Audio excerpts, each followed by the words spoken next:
for the thank you for the follow. I'm not sure if I'm not. Or the chin, because these areas are the ones that jut out the most, so it requires more hair for it to be harder to see. It'll be like the most transparent. And then just make sure you get along the ridge line, or the jaw line. And then just make sure you also make sure it's in front of the ear, because that's where the hair actually grows. So if they have something on their face, that makes it easy. But what you do is you can do a couple layers, and what this will do, which is kind of brutal, especially when you have somebody like Toad who's like, I'm just going to hang out back here, snap that one objective, and then run away. He now can't do the runaway piece. So it's kind of like Black Widow's the same way. Maybe they don't care. Objectives aren't real. Objectively, they're objective. Objective, yep. Yeah. Yep. So I'm just trying to, make the game last longer, because this is going to be quick. So we are going to start out with Black Widow over here. Sooner, putting another W under the belt. Yep. Got to thank the person that is shackled in his basement, because he's given him all the practice he could possibly need. Yep. This is incredible. What an upset. Which is kind of brutal, especially when you have somebody like Toad who's like, I'm just going to hang out back here, snap that one objective, and then run away. He now can't do the runaway piece. So it's kind of like Black Widow's the same way. Maybe they don't care. Objectives aren't real. Objectively, they're objective. Objective, yep. Yeah. Yep. So I'm just trying to, make the game last longer, because this is going to be quick. So we are going to start out with Black Widow over here. are we gonna paint X-Paxis? I'm gonna paint. I'm gonna paint Who's your playing, bro? Just got here. Ryan I'm gonna Freddy, paint your hey, by the mama. way, thank you for joining the Patreon, dude. Punk. That was very nice. I really appreciate that. Thank you. about that? We have Pat from Afraid's Size 3 Tackle Truck playing X-Force for Nathan. Hi guys. That music is really loud. I am so sorry. I don't know why that's... Oh my god. Please. Nope. That's not helping.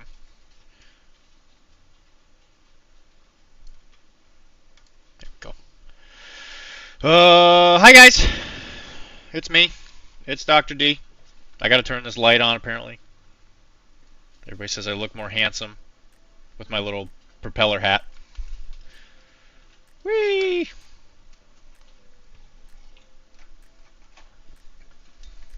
Oh my gosh, I gotta share this to all my friends.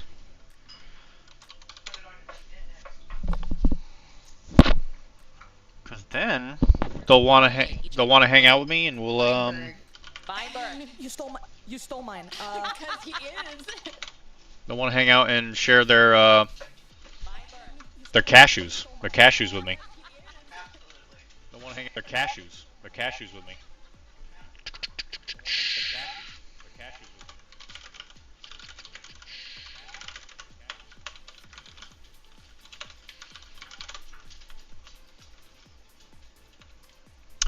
What are we painting white? Man, what a question. Wouldn't you like to know? I bet you do, which is why I'm going to tell you. So, there's a lot of things we're going to paint white today, Mr. Dan. Mr. Dancicles. We are going to paint some Shatterpoint. Some Shatterpoint is involved in this, so something that people on this channel actually care about. We're going to be painting some World War II guys, which we were painting last week. There is a box that Warlord puts out. That's a real... That is a very blurry picture. There we go. I got your guys' back, don't worry. I'm not going to make you look at blurry pictures. We'll get better at this. Yeah, it's always improving. But anyway, so... Hi, Cord. It's not Tim, so...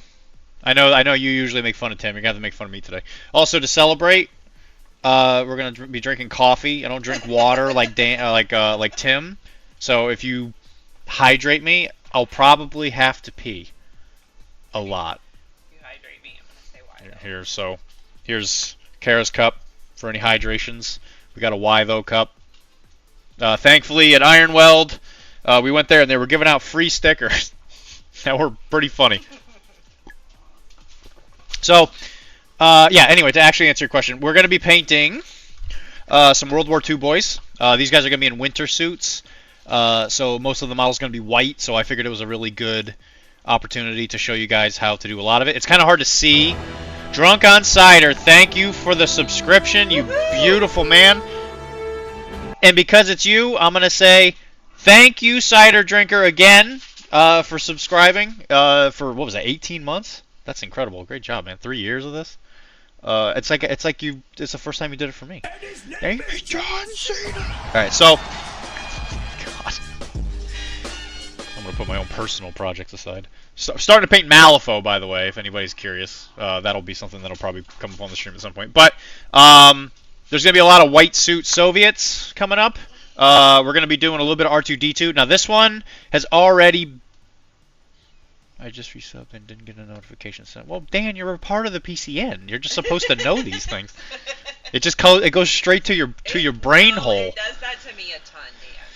Go straight to the brain hole, Dan. What are you doing, buddy? So anyway, we're gonna have both R2s. These I've already painted. They're kind of hard to see with the picture. There honestly might be a little too much light. Take that down a little bit. There we go. So these have already been painted. So this is, yeah, don't turn them both off. That might be. Is this light on? Let me turn this one on. There we go. All right, so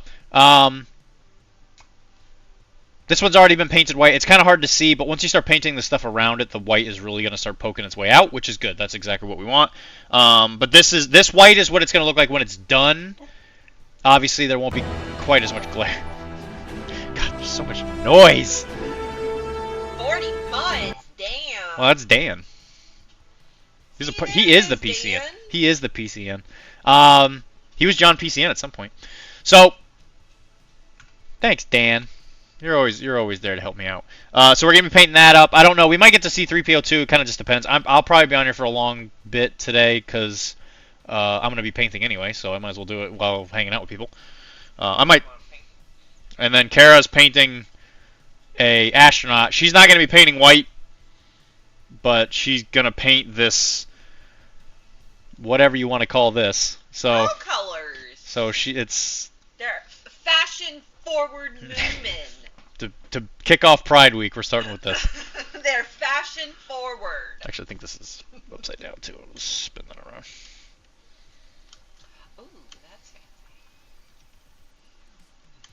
Yeah, Drunk Gets Fat, yes, they are. They are the Warlord ones. They're great. I absolutely love them. Their medals, especially, huge fans. Is this upside down for you guys? That's upside down. Let me switch the camera the other direction. Going on an adventure. I don't know if I can turn this thing as a full 360. Don't think I can. I'll have to figure out a solution for that later. But she's going to be painting these astronauts. She'll probably be kicking in at some point. At some point, I do want to get you guys involved in the painting action and have like a little thing where maybe you guys could like photo dump some of the things you're working on while we're painting. I think it's a great way to get you guys involved. Show us what you're doing. And then I also have this Bushido model for the Kabuki stuff that just recently came out. It's not quite done. It's like a little puppet. This is what the white is also going to look like when it's done, as a good example. Again, it's kind of hard to see with the blur. Turn down the light a little bit. There we go. That's a little easier to see there. There's a little bit of depth. There is a lot of depth on this white. Don't worry. If you follow this instruction, you're going to get a very, very good white. I get tons of compliments on the whites. So this stuff really does work. And then if there's something else we can paint along the way, who knows? Like this, we might finish a good chunk of this stuff. And then to showcase what we did last time, so we started doing the stream last Sunday. Sunday is not the set day, unfortunately, even though that's the one that I've popped up on. Monday, it's going to be a regular Monday thing. Wasn't able to do it last time because it was Memorial Day and I had plans, but I will be back tomorrow. And we might paint more white, or I'll take suggestions from you guys today if there's something specifically you guys want to paint. But last week we were painting some of the... I'll flip it up for you guys. So some of the Warlord stuff, and this is what it looks like when it's done. This is the medic, so there's usually not quite as much blood, but this is what it's going to look like when it's done. With the winter suit stuff, it's going to be mostly white. I even think their Ushunkas are also white. So, been excited for that. It's Tizzy! 15 months. Thank you, Tizzy. 15 months. It is, but it's, hey, I said, that's what I said. Jinx, you owe me a soda. So, this is what they're going to look like when they're done. So, I finished up those guys that we were working on last week. I told you I didn't want to force you guys to watch me do that twice, but then I got a box of these, and I'm gonna make you watch me do it twice, except a different color. Because I'm a jerk, I guess. So anyway, generally speaking, most of the thing. Hey, Happy Hobbit! Everybody should go listen to Heir of Pride, which is a Dune RPG that I am in with our boy here. It's good. I think the first episode suffers from some sound issues, which we're trying to figure out, but it's good. I really enjoy doing it. It's one of my favorite things that I've been doing lately. Did you get the box of spider foes? I said no. No, I didn't. I sure didn't. If I get that, I will definitely paint that on the stream. Is it for me or is it for you though? That's the question. Who's it for, Tizzy? Oh, and then we're also going to paint the cyberpunk chick. I'm going to teach you how to do white on the suit. And I'll also show you how to do stockings where you can see skin poking out through, like, fishnets. I don't want to paint them. Hey, brother, I hate to break to you. I also probably don't want to paint them. But I will for you. Or for me, if I get to play them. Okay, it is for Tizzy. So I'm painting spider foes for someone else. I've been indentured by one person to be as soon as I finish, I'm indentured by another. Okay. Okay. So, any immediate questions that anybody would like to ask before we really start kicking this off? Some of this will include airbrushing. This is definitely something that you do not need an airbrush for. But due to the fact that I'm painting an entire squad of troopers, it's going to be quicker to just use an airbrush. And honestly, I'm only going to do the base coat with it. I'm not going to do the shading and the highlights with it because I do want to show you guys how to do that. What we'll do is we'll do the first one. We'll do the cyberpunk chick. Tizzy, if you sent me your Shatterpoint stuff, I'm gonna throw it in the trash. I'm gonna be honest with you. I'm gonna throw that right in the trash. Oh my gosh, if you did that.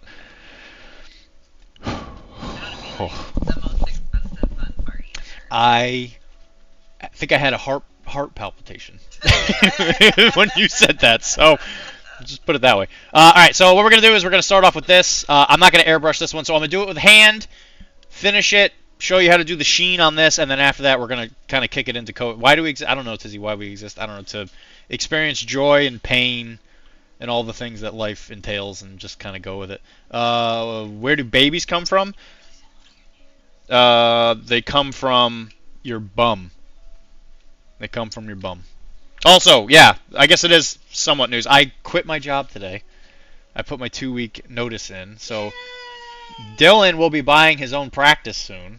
So Dr.Dee's own practice that he owns will be a thing and starting to become a thing.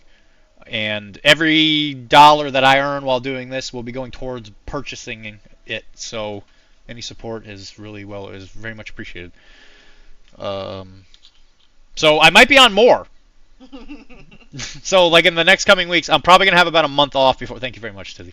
I'm probably gonna have like a month off, and I might do. I am definitely not opening an Oniana. So I might be on more often. I might take some of Tim's streams, but we're still trying to work that out. I don't know if that's actually gonna be the case or not. But I might play some video games in the middle of the week so that he can have some time off to go do whatever Tim does with his free time. He's definitely not gonna play WoW for sure, 100%. Alright, so let's begin. Enough dragging this out. So what we're going to do is we're going to start with one of the best colors that has come out of Monument Hobbies called white blue. White blue is one of the best colors you could possibly use for painting white. What you'll notice is that there's a couple different ways you can paint white. I prefer my whites with a little bit of blue in it. Actually, yeah, that might be worth it. That might be worth the time, Rob. Once I know more, I might reach out to you. I'm not entirely sure what the plan is. Long time. Okay, yeah. You're not wrong, Dizzy. Florida for Dogfinity. Yeah, and I'm going to Florida for Dogfinity. So if anybody's in Florida, I'll be there. I'll be in the Orlando area for a weekend. I think I have like a relatively free Sunday. Anyway, so White Blue, definitely one of the best ones. It's one of the signature series that came with Vince Ventrilla, who's honestly one of the best painters I think out there right now, at least for model painting. Definitely check out his channel. He's one of the few people I actually probably watch videos for. At a certain point, once your painting gets to a certain point, you stop watching tutorials because you're just like, it's just the same thing over and over again. But Vince is very, very good at explaining things that I think a lot of other painters do not do well on. So, slapping it on the palette here. It doesn't have to be too much. This is what you can see. I've been painting a little white earlier. White is a color that I paint quite a bit. Thankfully, it's one of those neutral colors that you don't need to think about much because you can just use it. You're just like, oh, I don't know what color to put here. You can always put black or white. All right, so when you're painting white, coming up from a black primer, probably not always the best idea. I just prime everything black, but it's going to take you like another coat or two to be able to get through it. Not a huge deal, but at least something to think about. So like these guys, that's why I prime them this like whitish gray. It's just because it'll be quicker to do. I wasn't thinking of that when I primed this because I was just priming other stuff. And this is the Adepticon exclusive model that Monster Fight Club put out for their Cyberpunk miniatures game. You're probably going to hear dogs fighting each other in the background. So, if you are lucky enough to have gone to the last Adepticon in Schaumburg, by the way, you may have been lucky enough to get this model. And this model is very, very good. And we have recently been playing the Cyberpunk game because one of the guys that refines the rules right now, I don't want to say he writes the rules because he always gets a little touchy when I say that because he technically didn't write them, I guess, but he lives nearby. He actually lives on the other side of the state, so we are playing games with him, and he's a great guy. His name's Mac. We interviewed him for Arachne. The episode's not out yet, but it will be coming out in 2 weeks' time. Next week? Next Monday. Yeah, next Monday. Not this Monday coming up, but the one after that.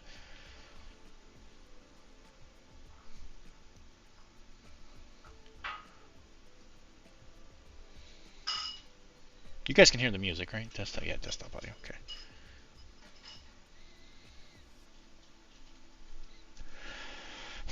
So this stuff, mix a little bit of water in with it. You don't want it to be too thick. But thankfully, most monument hobby paints are very easy to just kind of use as a base coat. There's a few exceptions, I think, but this one is really, really good. This is why I like it for white so much, is because the coverage for it is actually pretty good.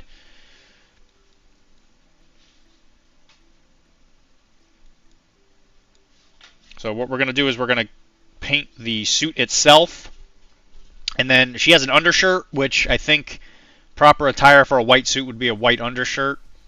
I'm not much of one for dressing up properly, but that's something that I think is how it's supposed to work. Oh, I gotta go.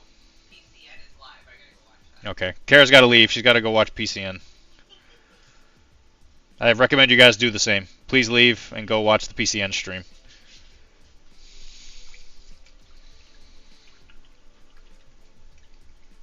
Oh yeah, Tizzy. That's right, Tizzy. I did actually hear about that. So yeah, Tizzy. He went to a MCP event, and I heard you did pretty good. I heard you went for middleist. You were aiming for middleist, I heard.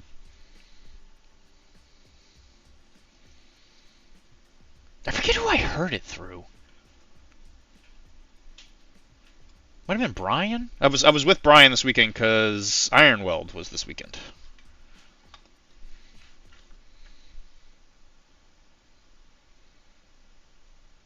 Okay, so we're gonna give that a sec to dry. I think Brian told me. I don't remember. Somebody told me. I was doing something and they were like, "Oh yeah, I heard Tizzy went to an event." Black or red shirt. If you're using a white tie with a white jacket. White shirt of a collared tie. I don't know if she has a tie. I don't think she does. Drain the swamp here a little bit. I don't think she's wearing a tie. So red shirt? Black or red shirt if using a white tie. Yeah, I heard you went 2, and then I heard you were on top of the world, and then you went to 2-2. Brother, I get it. I think I went 1-3 at the last MCP event I went to. I'm so bad. You don't suck, Tizzy. You don't play as much. I mean, I think that's pretty good for how much you play.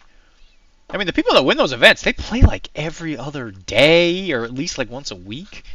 Like, brah, if you got 2-2 and you play with the limited amount of times you've been able to play, I think that's great.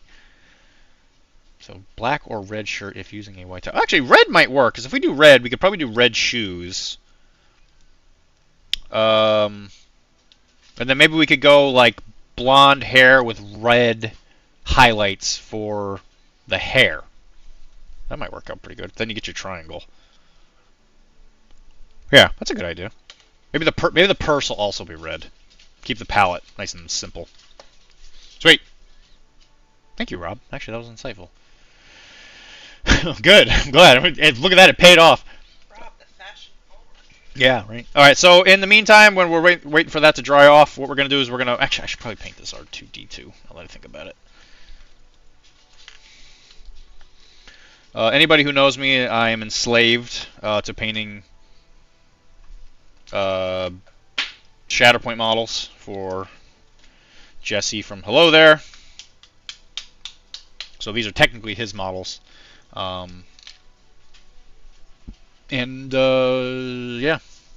I get told a lot that they're very, very good. So that's something. Alright, so I'm checking out my reference pictures here. So R2-D2, as far as I'm aware, I'm actually really not much of a Star Wars person, so correct me if I'm wrong.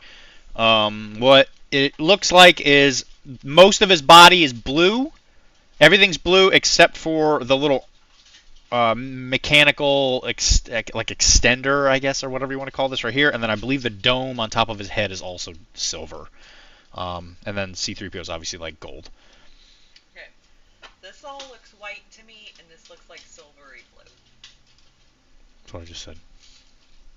So, we're going to paint the top. And then for bar 2-D2, the actual bar part of it should be all gold, I believe. Yeah, R2-D2. And that's bar 2-D2, which is from the Jabba's Palace set. Okay, so let's start working on that while the white is drying. Because with white, you want to make sure it's dry, otherwise you're gonna have a real bad time. Okay, so for my silvers, I really like scale 75. Scale 75 probably make the best metallics, but I say that having not really used the Monument Hobby ones all that much. There it is. Yeah, thanks. So what I like is the name of it's faded off. I'm pretty sure this is called Trash Metal, I think, is their darker silver. I want to say it's Trash. Because the dark gold one is Necro Gold, I do believe. Yeah. So this is, I want to say it's Trash Metal. Whatever the darker silver one is, that's the one you want to use. This is the same one. Yeah, Trash Metal, okay. Yeah, can confirm. I have more than one of these things, so that's how much I use these. And you'll notice that with the scale 75s, they have a different medium in them. They use a gel medium as opposed to water like most acrylics.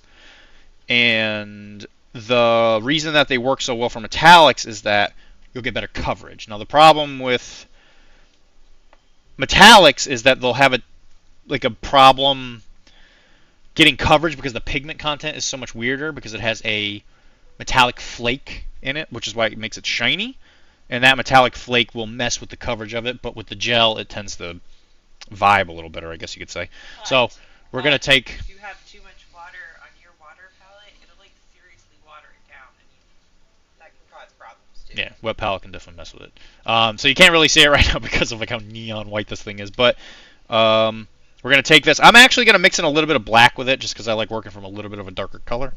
So again, just like any old black, have it on black. I mean, like, when you say you're gonna paint white and mix a little bit of black in? That just blows my mind. I'm not painting white. So what are you trying to accomplish right now? I'm painting dark metal. Oh, so you're mixing the black in with the speed. Okay, the trash metal. Okay. Yeah, don't mix black. Yeah, if anything, do not mix white with black. I was like, That's a recipe for a disaster. Dude, please don't do that. Okay, so I like working from a fairly darkish silver, but not necessarily black, because it gives you a lot of depth. So that's probably what I would make it look like. So here's the pure silver, here's the black. You just give yourself a little mix in the middle. We're only painting one model, so you don't have to like make a huge batch of this stuff, and then you just cover up the dome. Now, I like to paint the metallic and then black over, because I think that looks cool. Blue. Just make sure you look at your reference photos, since if you're doing, especially if you're doing like movie IPs or whatever, you want to make sure everything's as close to correct as possible, for especially if the person you're painting it for is a bit of a stickler for it, which Jesse's definitely is.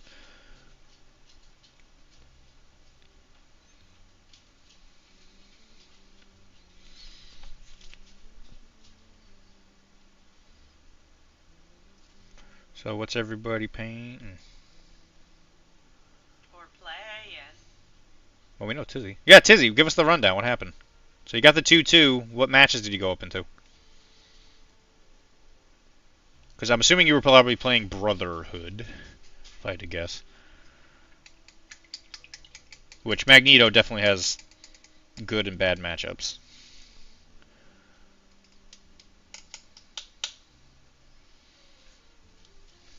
I have to start these stupid spider people so I can move on to this stupid Shatterpunk house.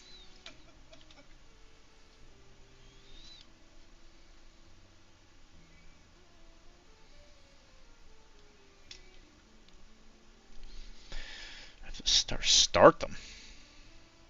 I'm assuming you're painting them for the what if stuff. Yeah, I agree with you, PC Mom. The Shatterpoint stuff it's fine. It's just like there's a certain point I think where painting Shatterpoint stuff gets a little like maybe monotonous is the word. It's like it's just like there's just too much going on. Like MCP characters are mostly just like they're wearing some like leotard and it's one character you have to paint like yeah, that's actually a fair point too, because now Shatterpoint is getting, well, there's a few exceptions to that of course in MCP, but with grunts there's more than one. Howling Commandos there's more than one. And like an Asgard team, you're kind of painting the same type of armors. I mean, maybe not entirely, but yeah, that's fair.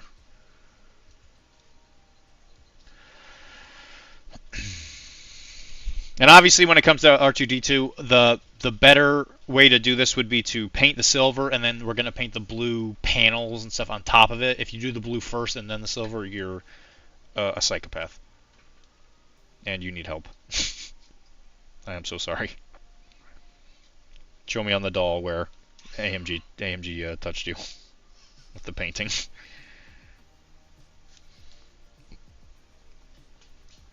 Sweet. So there you go. Got like a little metal head. And as you can see, the metallic is less reflective than the white. That's how white we're going with this. Hi, Lindsay. I didn't give you that. There's your proper hi.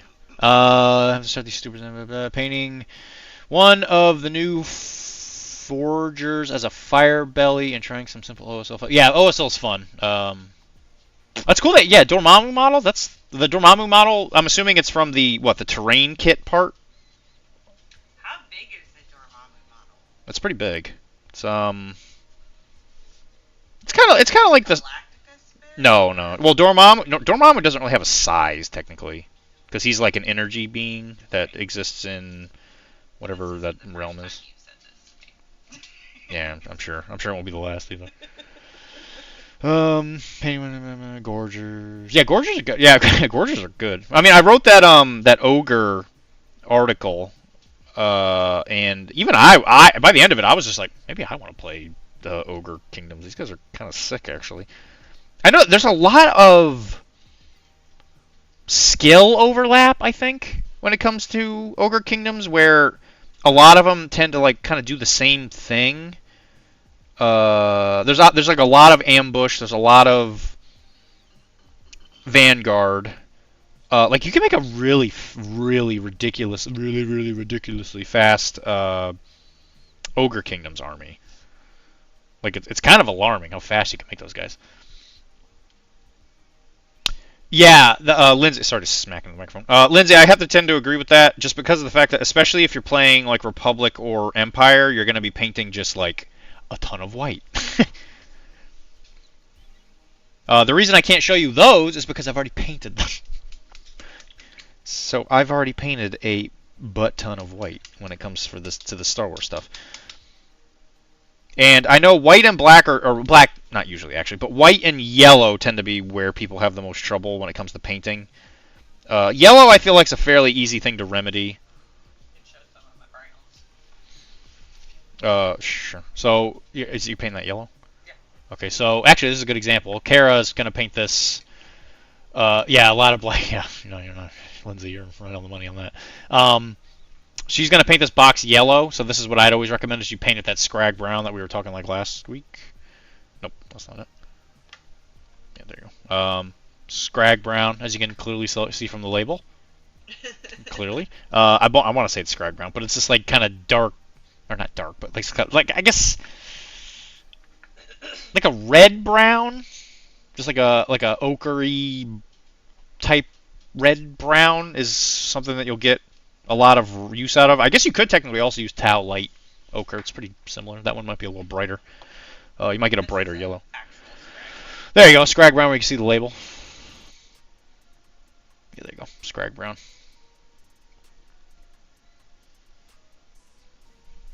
Pics of which whip, though, Dano? All of them? Yeah, if you're watching this, I can definitely do that. So if you want to see pictures of whips and stuff when I put them up, I'll put them in the Discord. Dan, if you want to be nice enough, you could put a oh, you're talking about your fire belly. I'll take a look in a sec.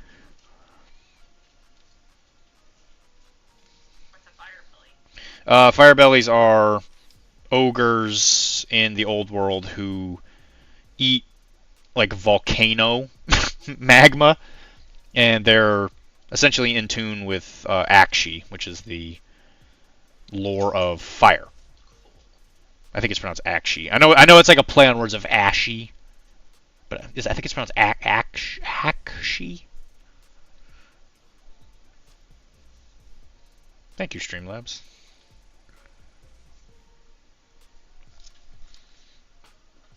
What do you paint? Yeah, so Lindsay, what are you painting now? You are painting some Shattered Point stuff currently, okay, and then you're gonna go to Old Lord. Okay, you already answered that. You don't have to answer again.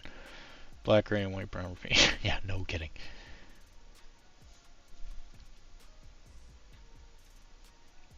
To my own disgrace, I guess, I did not have a chance to enter the painting contest at Ironworld. I forgot to bring a model. Oops. All right, checking. You have to change your name in Longshanks now. Oh, this is white. Crud. Alright, let's see if I can wash that off. Oopsie. We'll just kind of scuff that up. That's fine. You mean you don't just like do everything perfect all the time? When you're painting all this awesome stuff, Dr.Deee? Well, it helps if I know what I'm painting. Like, let's just say, like, you know, I've watched Star Wars. It's not like a religious experience for me. Just put it that way. That's fair. So that's just gonna be more white.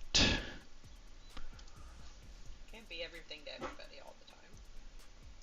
It's tough. That is tough. Well, you know how I like to go like through IPs. White. So I went through Star Wars in high school. Did you just throw an egg at me? Sir? Are you getting heckled? Did you just throw an egg at me? Should hit Beaker.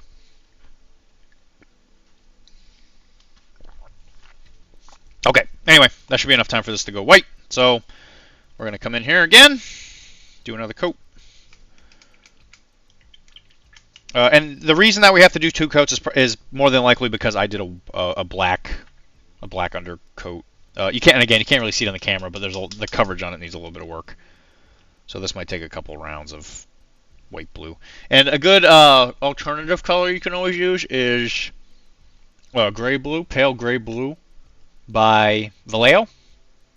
This is the color I used before white blue came out. It's almost the same. This is a little brighter. Again, as you can see from the straight reflectiveness coming from that bottle. I'll put it in the old logo to you.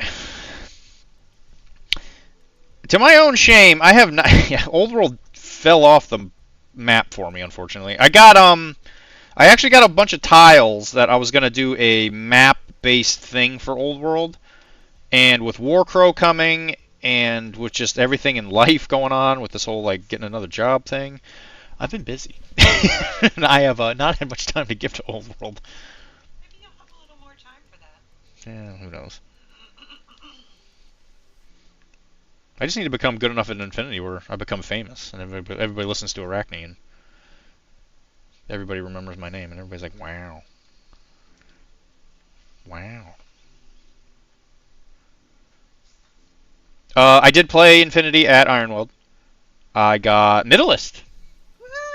So I got 5th out of 11. And the game I lost was... there was definitely some dice shenanigans going on at the beginning, and then I definitely tilted. Because I was not happy. But then the other 2 games I took pretty handedly.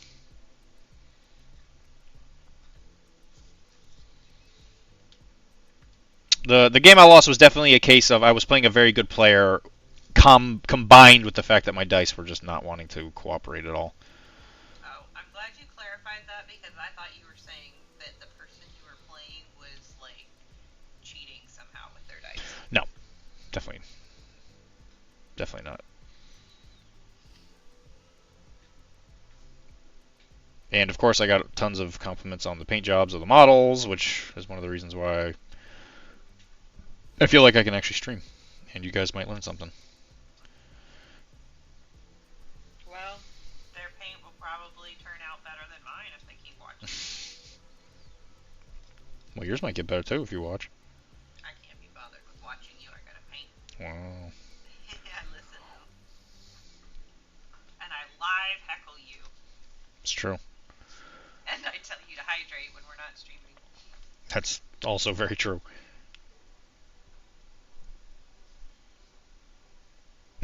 Thanks, Dan. Dan says you need a microphone. We'll see about that. Tim said I was very, very loud. Yeah, I kept getting told that you guys can hear her. Tim's like, I hear everything she's doing. You could hear me doing dishes. It was like a whole thing. But are you using your headphone? Yeah, it's the headphone mic. So I wonder if it's It that wasn't. microphone. No, it wasn't. Because Nina couldn't hear me either. Well, she could hear you making noise. She couldn't understand your articulations. We'll work on it, Dan. It's another one of those things where we're trying to figure out what the best dynamic here is. Also trying to make sure that I can like control my mouth. Yeah, that's true. You don't want to get run out of town. All right, so again, kind of hard to say, but coverage a lot better on that white. So we're gonna just let that have a chance to dry. Have Tim send Kara his mic. He doesn't need it. You're right. I'm taking over. We have lots of microphones. Yeah, we got plenty. Don't worry. The microphone is not the issue. That's not a It's problem. whether or not we actually want me to be that stupid.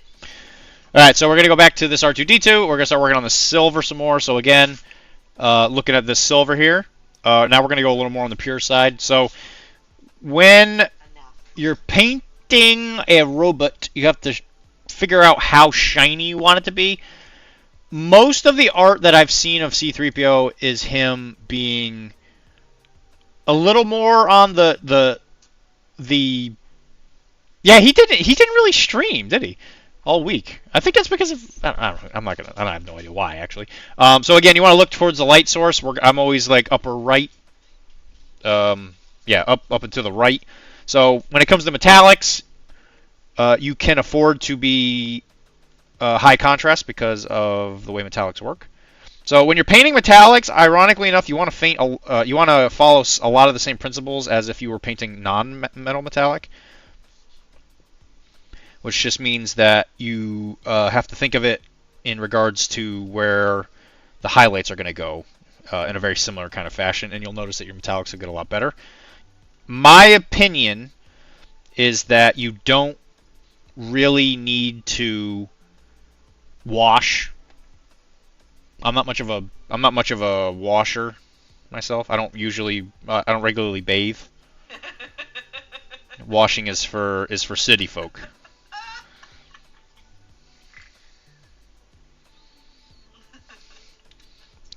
It's for yellow bellies.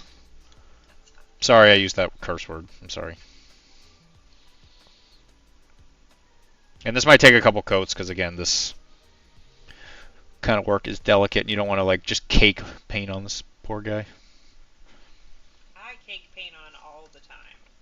So why is that a problem? How could I be better if I quit caking paint on my models? I guess that's just a question you're gonna have to answer yourself. You so you could tell the audience. I don't know, audience. You answer the question. I don't know. I don't know how to make her happy. Please help me. Send help. Or nudes. Don't do that. Please. Unless you're Tizzy. And then maybe we can talk. He doesn't stream. That's true. He did not stream for like an entire week, did he? He streamed Power Phase. Yeah, we watched that. Right? It was Power Phase? Yeah, Dan, weren't you on that? Yeah, Dan was on. Well, that Dan didn't say that.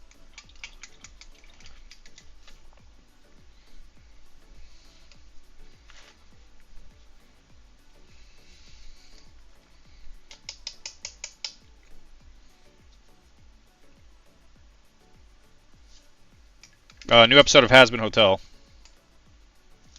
So if anybody's on that craze. Yeah, Emma said we should watch that before we stream. No. I don't know if I want to watch it though. Like, should we wait for more episodes to come out? We watched that other one. Like, I don't want to rush.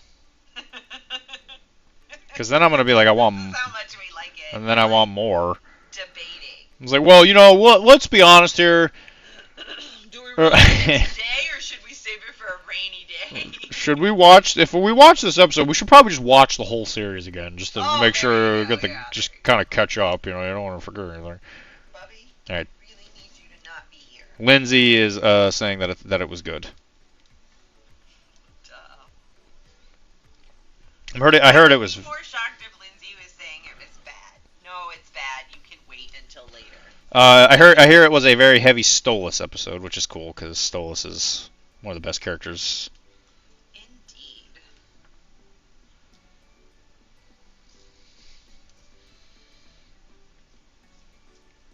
Did they has Vivi? That's her name, right? Vivi. Okay. I was trying to think of it. I don't know. I think Vivi's the creator. Has she said when the next episode's coming?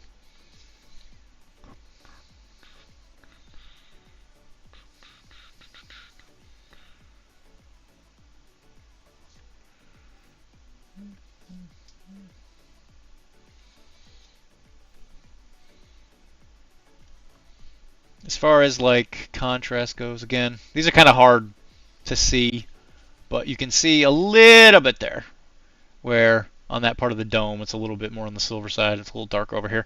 We're going to also refine this a lot, so I wouldn't panic if it doesn't look like there's a lot going on. It's with the silver, it kind of just works that way. In a month, okay. Because if I remember right, before the Hell of a Boss episodes were coming out monthly. June 14th. Okay, sweet. Thank you. I do remember remember seeing that schedule. There was like one a month until December. And then more. There was not more announced. That doesn't mean there won't be. Because she slowed down production of episodes because of because of Has Been.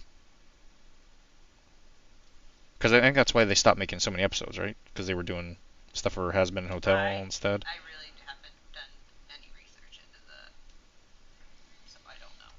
Just refining the white a little bit here, making sure we got good even coverage. Because if you're working with white especially, anytime you're working with a light color, you want to make sure that the color underneath it is more, not heavy, more, strong. You want to make sure it's strong.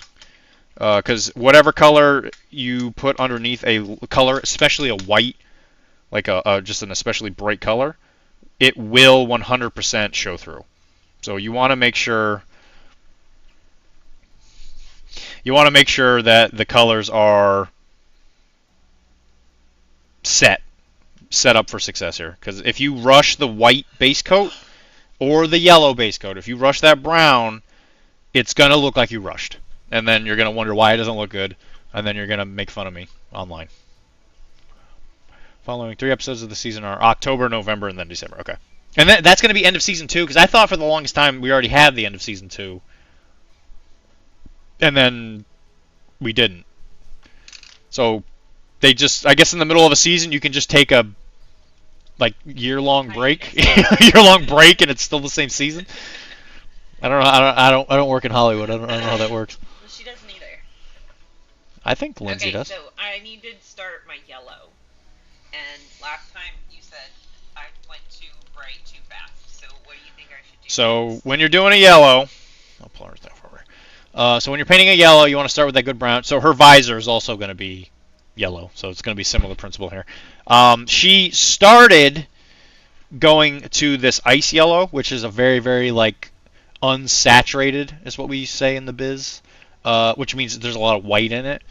You don't want to start with white, remember, because you can always go up in color until you get to white, because there's nothing brighter than a white. So you want to use this as the end goal, and then maybe use a straight pure white after that. What I would use is the yellow that I gave you earlier. No, I didn't.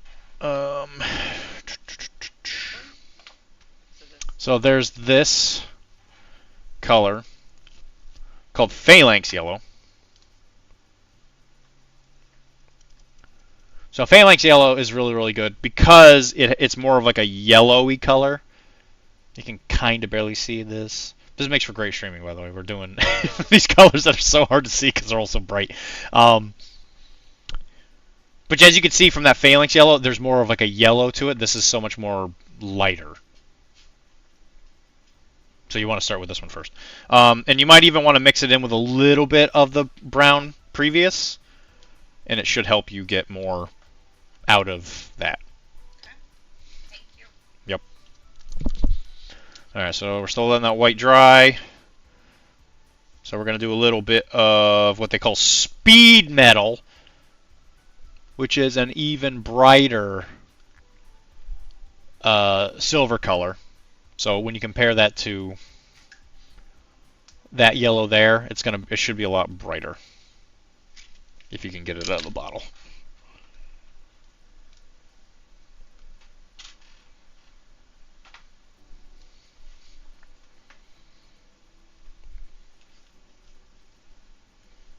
And I should have used needles somewhere. Use needles. There, that's it. Used airbrush needles. Great way to unclog paint.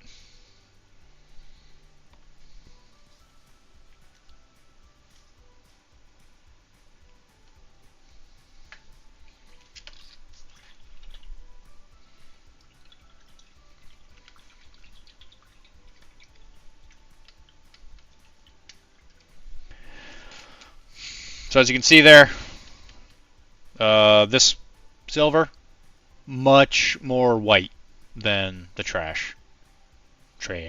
So when you are highlighting, like I said, you're always going up to white essentially, a white or a yellow based on what your light source is. So again, just look at it and then just start highlighting where you think the light is going to hit it.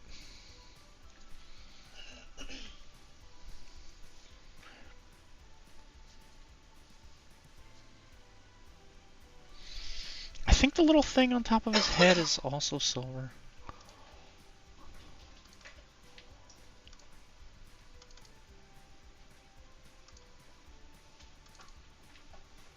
It is blue.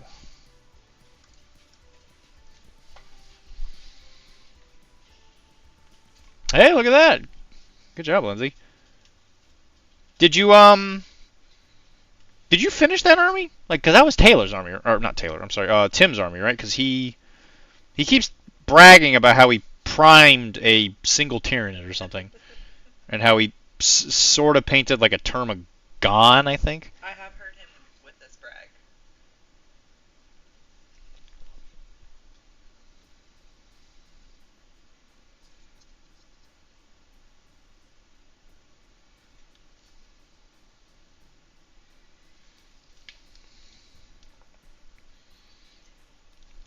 It's the first army you ever painted. Wow. I don't know that I've finished an army unless we're counting that cyberpunk thing I did last week on vacation. Yeah, 100% that counts. But it's not like I finished Tyranids. Yeah, yeah. That's what you do when you play a video game on hard mode. Is painting a Tyranid army.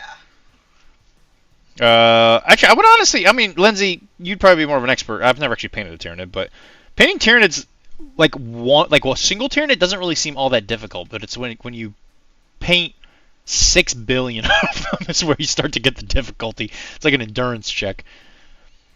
B colors, but Tim did. Oh, Tim did a couple. That's good. Aww. Good for him. That's how you raise them right, Lindsay. There you go. What were you painting Tyranids for?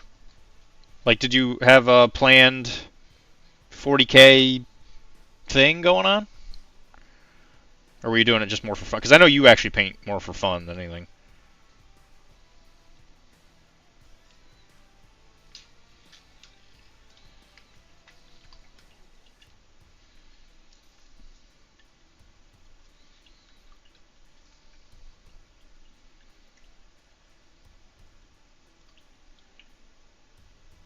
Also, if the music is too loud, just give me a heads up, guys. I can turn it down.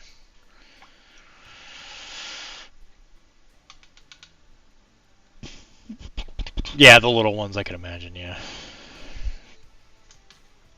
I've heard the best way to do it is to actually just base coat and then just wash them and then maybe do a dry brush. Yeah, yeah, before the network. That was a long time ago. So you were playing 40K with Tim? Or was it like something that was going on at Dragon?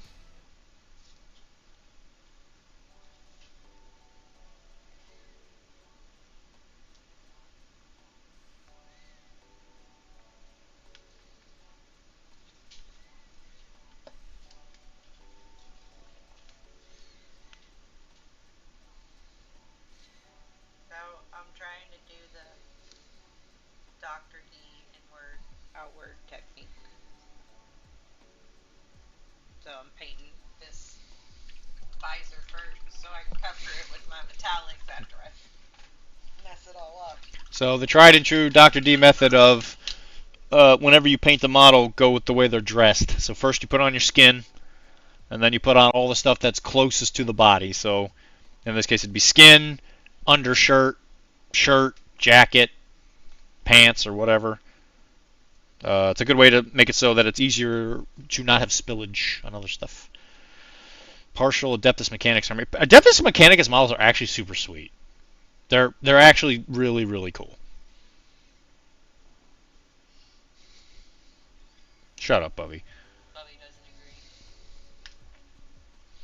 agree. Okay, so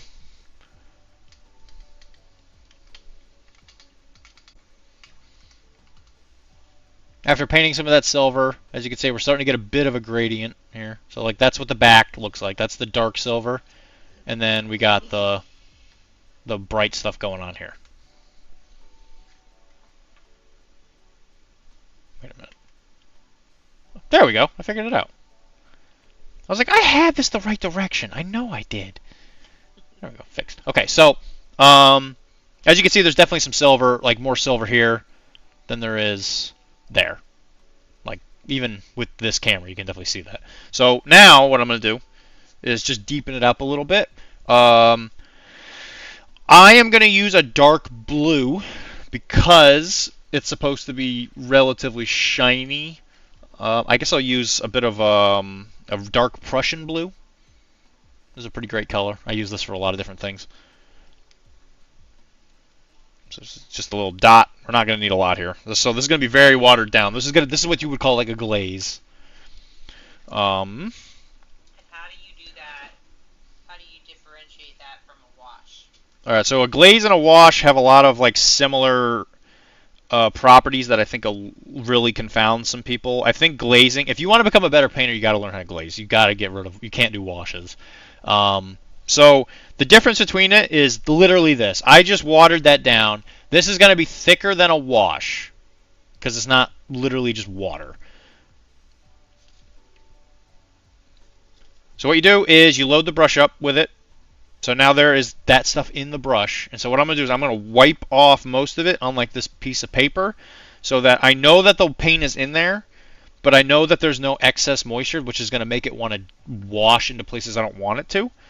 So then I'm going to go to the dark places, and I'm just going to like kind of tint. So you wiped it on your construction paper. Yeah, you can put it on your, you can do it on anything. You can do it on your finger. A towel might be a little too much. A towel might like literally absorb all of the moisture. I used to keep a little washcloth when I painted, and I think that really messed up my brushes a lot. Yeah, I'm not a big fan of using towels.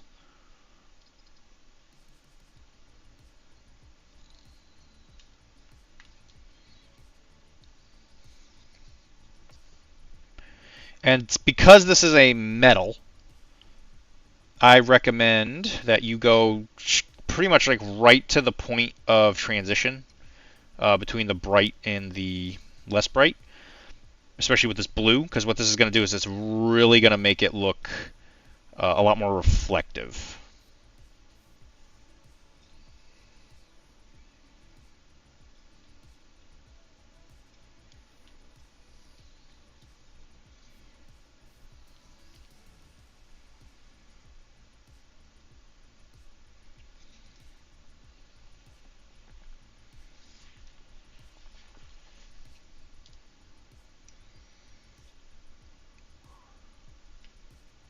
And then if you feel like it's getting too watery or not watery enough, add or remove as needed.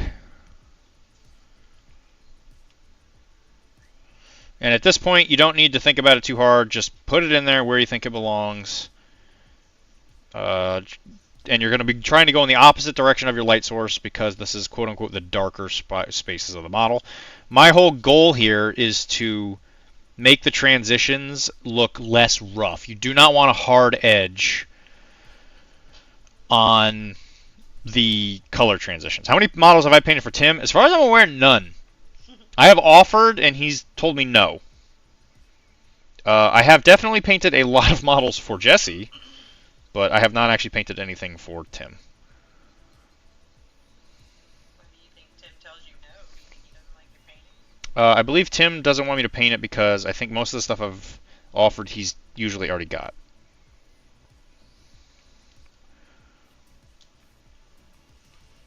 And he knows if he loses me, he loses the network. Oh, okay. Yeah, this is it. Here's the real T. Star show. The real T of the network. All right, so how many models have you? Oh, sorry. He wasn't talking to me. He was talking to Lindsay. Oh, that makes way more Yeah, sense. that makes way more sense. Sorry, I thought Lindsay had asked me. I saw her name up there and it just clicked in my brain. Okay, so I've added the blue. Now again, kind of hard to tell, but that's the bright spots, and then we start going into the back part, and you start to notice it gets this like kind of blue tinge to it. Now, if you're really into this idea, you can put some of that blue on top of the bright spots, and it'll give it a little bit of that blue tinge. But if you put too much on there, you're going to start losing contrast, which I like the idea of making it a little blue just because it is R2-D2.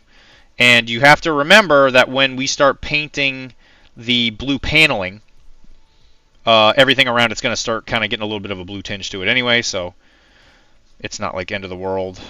And again, you can always come in here and clean up whatever you want. So if you feel like something needs like a little bit more of a highlight because like the definition's not enough, you can always go back in there with a little bit of that silver and just kind of give it a little freshen up.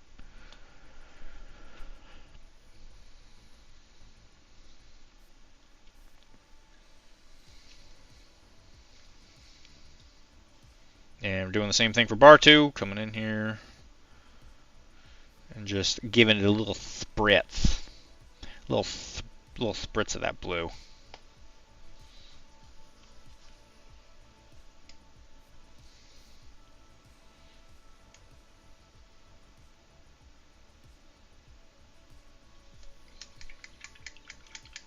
Are you going to ACO, Tisdale?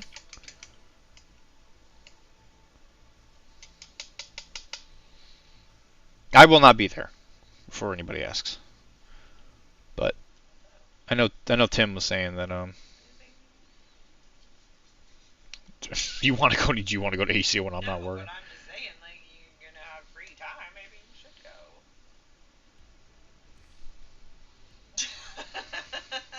go. Actually, that's no, you're not going. Actually, maybe I will go to ACO. If I'm not working, maybe I do. Maybe I should just go. I bet that make Tim real happy. We can do bro stuff, like we can yeah, we could go to that fancy steakhouse in the hotel. Yeah, the Italian restaurant nightclub. We could cook s'mores in the hotel room.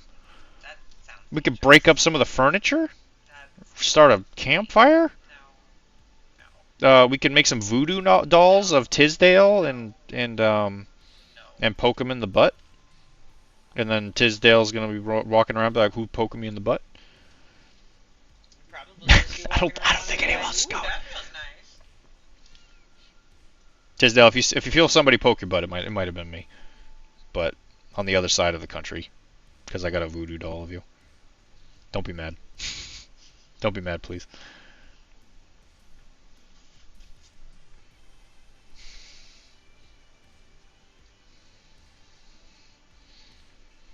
Are they really staff, though, Tizzy? Are they really employees, though? I mean, let's be honest. Squad Goals was...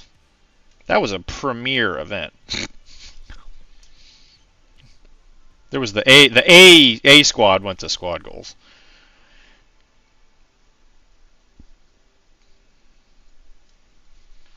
Okay, there we go. Same thing I did on the other R2. Too much light. So again, pretty silver on that end, and then you start going to the other side. It's still that dark, but it like doesn't look quite as dark when you do it because the blue is gonna give it a little bit of like a color. But you give it a little bit of that tinge to it, and it's a lot easier to see in person, obviously.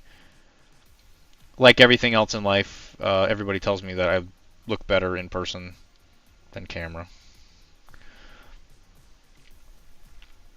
But there you go. It's got that little bit of blue tinge. Not hugely noticeable, but we don't want it to be because it is silver. It's not blue. You want one, you don't want the other. So there you go. Okay, so I need help. All right, we're helping Carol. Did I paint too much yellow on the box because now I can't see any brown? Yeah, the brown is gone. So this is a good example of wanting to leave some of the undercoat there. So as you can see, now the box is just very yellow. There's no brown. So if it was me, what I would do is you could do this either way. You could go back with the brown now and start establishing where the dark spots are supposed to be, or you could paint the next color and then tone it all down. So what I would do is wherever the light's coming from, so it looks like in this case it's coming from his left. What do you think about where I was thinking kind of high to the left, because see, I didn't do his highlight in the screen directly in a corner. I did it kind of more from Oh, like from the, like it's it's actual top of his head. Yeah, that's fine, whatever. As long as you keep it consistent. Too, but I was like, well, that's where the light is. Yeah. That's a great way to do it.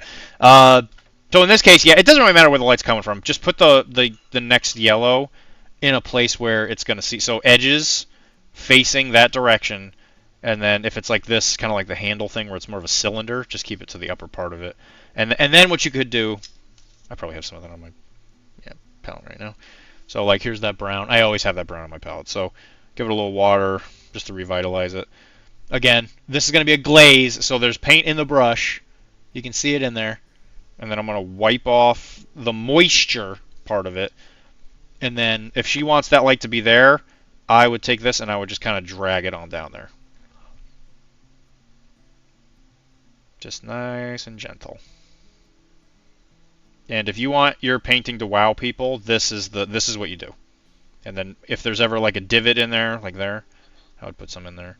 Now I did not put a lot on there, but you can already see where that color is trying to go. Yeah, you can kind of see it in the camera. There's like a little bit right there. So the key is you want to put it on the brush.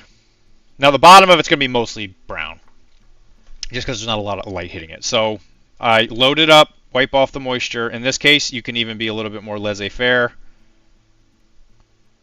And just what you want to make sure you do is you poke, pull. Poke, pull. Poke, pull. You want to pull it towards where you want it to be dark. And then if you have a little bit of a problem with like tension, you can always water or spit, whatever you want to use. And that should help smooth it out. And again, you don't have to be super sure on this. Like again, you're painting a model. It's like we're not this, like, you know, you're not going to get graded on this. So you just do your best in this case. And when you start getting to the vibe of it, you just start slamming it out. You don't even really think about it anymore. You just have to make sure you know where the light's coming from. So now the front part's dry. It takes seconds to dry. And you notice how that puddle disappeared in that picture because it wasn't quite as shiny. But when you turn the lights off, you look at that. Look at that. There's definitely some contrast between the upper right-hand part of it and then the upper and the lower left part. And that's because the light gradient is clearly changing. Now, if this was my model, I'd be like, that's really good looking. I like it a little bit on the higher contrast side. So let me just do a little more. Again, just a little bit. Get off most of it. Do a little scrape. Now, the worst thing you could possibly do when you are glazing is you're doing the glaze. You notice it. So, like, let's just say I glaze it, I turn, and I look at you guys, and I'm like, hey, thanks for the subscription, the 6 billion month subscription, Super Dong Lover 5000. And then I come back to it, and that's like starting to partially dry. As soon as you touch it to pull it, you're going to get a coffee stain, and it's going to look awful. So when you are doing a certain part with glazing, finish what you're doing. Do not walk away from it and come back, because you will get the coffee stain, and you'll be able to create a diamond when you squeeze your butt hard enough. Because of how angry, because of how mad it's gonna make you. Because you're just like, I just did all the work and I did nothing. So keep that in mind. Just make sure you finish, and then you're happy with it, and then go get a drink or whatever. Just make sure you're happy with what you do. But as an example, there you go. So, and that took like 13 milliseconds. Like, it didn't take any time at all. And then as soon as you turn that light on, it still keeps that brightness to it. So then I would take whatever the brighter yellow is gonna be. In this case, it'd be this, right? Because it has more white in it. Or you can mix white in with the color that you just used, and just do kind of like the opposite in the other corner. Okay. And you remember, poke, pull towards where you want it to go. And then at that point, you could even use more brown and like kind of clean it all up, just to get rid of those transition lines. Yep. And the glazing is what helps you. Why do you have enough? I store carbon there. Yeah, I store carbon between my butt cheeks. Because I know how frustrated I get sometimes, so I'm like, well, I might as well make this a money-making opportunity. I mean, come on. Anyway. So here we go. We're back to the lady. We're going to start introducing the shade to it. I've noticed that with whites, I like doing the shade first. It doesn't really matter which way you go, but at the very end, you're going to want to make sure you do pure white at the very end, because that's what's going to help it keep that vibrancy. So what I always use, for me personally, there's a lot of different ways you can do white. I think the way you get the biggest bang for your buck is you use a relatively dark blue. Now, I'm going to tell you something, that this is a excessively sensitive color. So when you're doing this white, I'm usually pretty like, yeah, do whatever you want, just like, you know, crush it, bro, you got it. But this is the one where you're just like, okay, you got to be really careful when you do this. So I'm going to use that same blue. As you can see, it's dark. So you're going to think like, oh my gosh, if you put that there, it's going to completely ruin this. Yeah, it will. So be careful. But thankfully, when you're only like one step in, you just put the base coat back on. So that makes it easy. I'm going to take this, and it's going to be really, really similar. I'm going to put a little bit more paint in this one. It's not quite a glaze.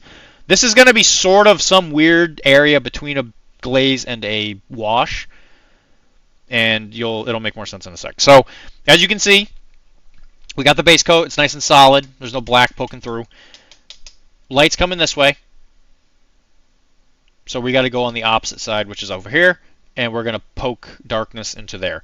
So anywhere there's like an overhanging thing, so like this arm on the hip, you're definitely going to want to put some there. Now, when you put it there, you're going to poke it. You're going to immediately get some of that stuff off your brush, and you're going to want to just kind of feather it around, because if you have too much blue on this thing, the color is going to freak out.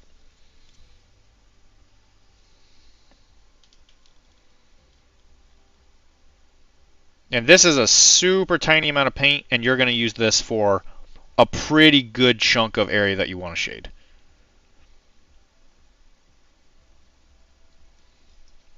And right now we're just working on the area below that arm, especially where the hand is. So where the hand is going to be where you should have the darkest blue, because that is going to be where it's the most shaded, essentially.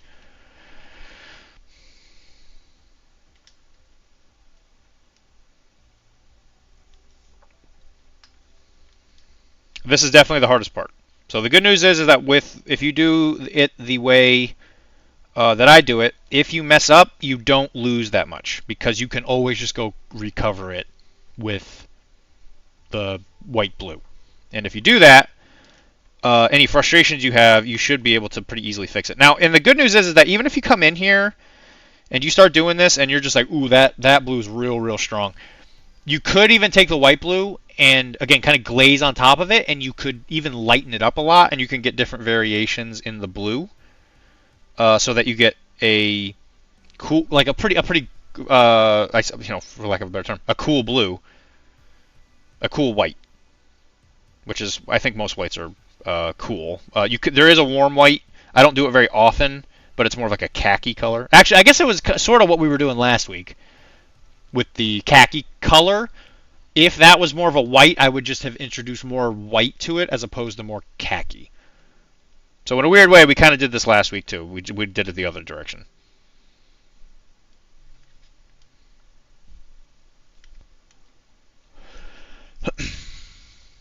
So again, there you go. God. Oh, let's get to the chopper. Hi, Ernie.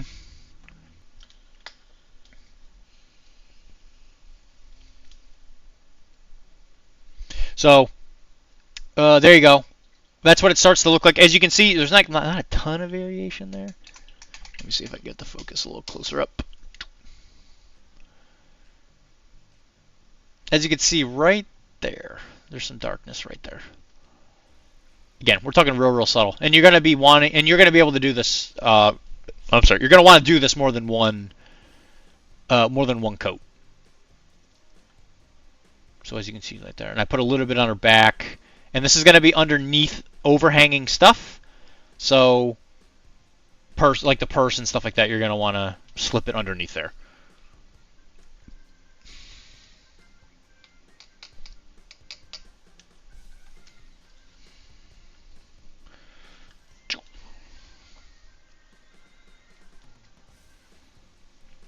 And believe it or not, when I first started doing this, I also was not very good at it.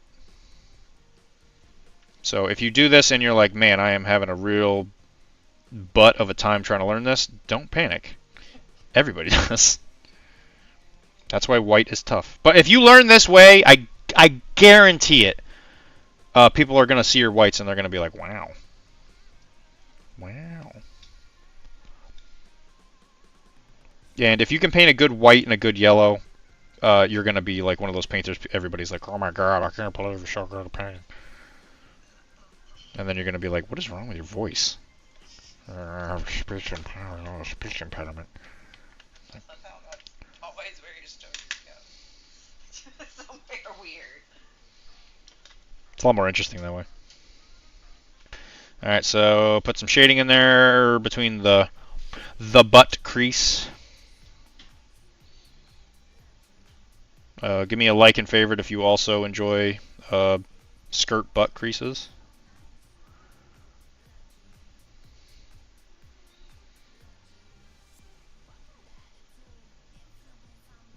No, because they're fun to paint. That's why I like them.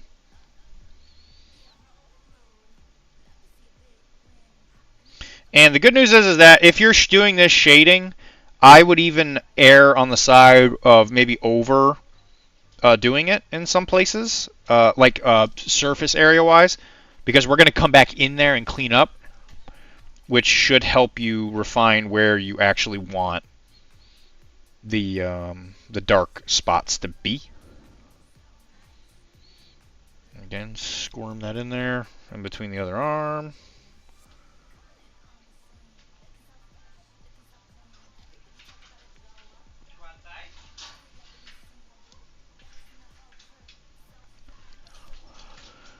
Back of the arm. So right now you're thinking opposite of where the sun is. You are anti-sun. If the sun is going to hit it, you're going to want to keep that white blue there.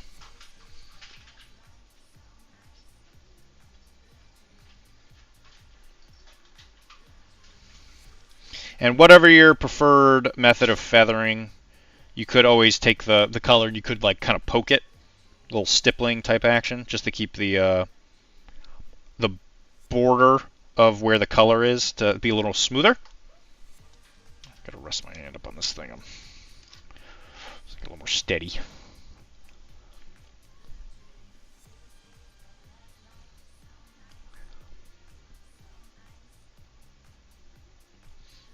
And anybody just joining us, we will be doing more painting tomorrow. Today was a bit of a bonus. We're celebrating my change in employment.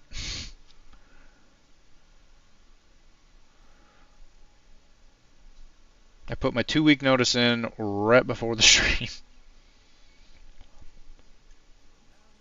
Which anybody that has known me for any recent amount of time knows that work has been giving me some trouble. Some trouble lately. But I don't like complaining without having a solution.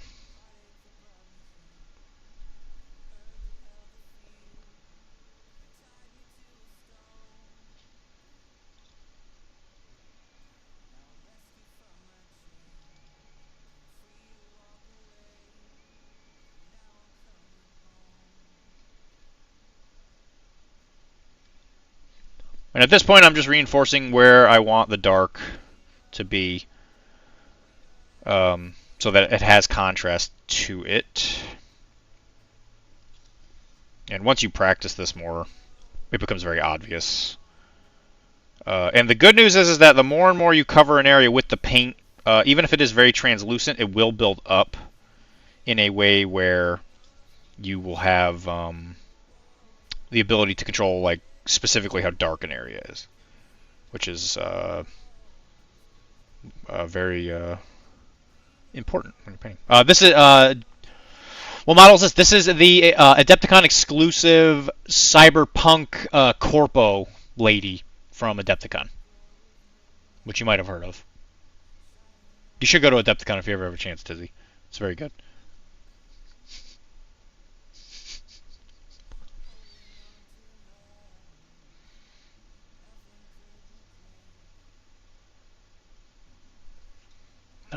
Nah.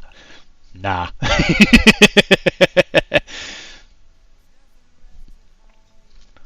So there we go. So this would be about where I'm happy with it. We got lots of good contrast in it, and even if you were to stop here, somebody would see this model and they'd be like, "Oh, that's a white suit."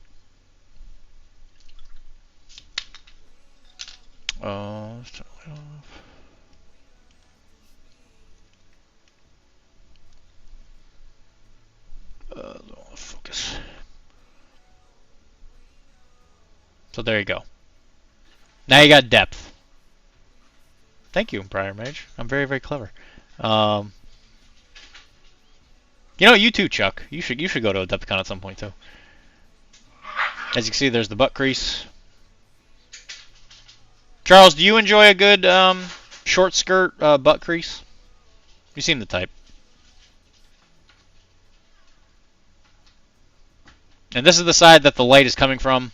So as you can see, that is going to be where the what?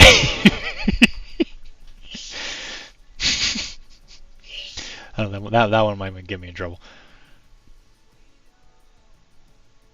Fired? Oh my gosh.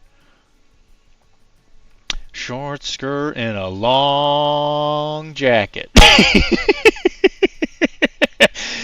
was a good reference. Yeah, so there you go. I'm assuming you guys can see that, because I can. And I'm dumb, so there you go.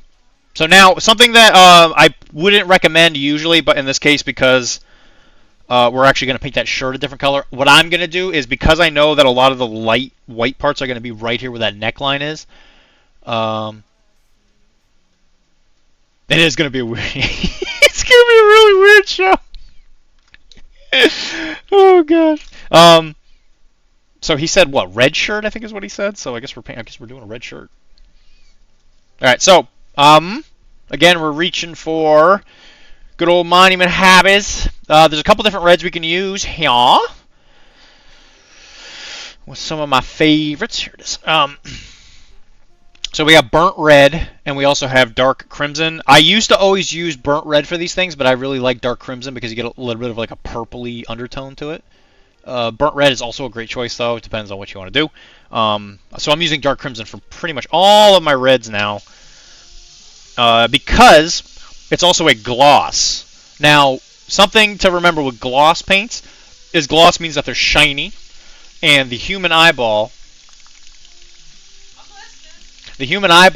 sees brightness where there is shininess. So if you have a dark crimson like this, the color will seem so much more vibrant because of the fact that it's shiny, which will make it look more like it has more depth, which is a cool trick of the eye.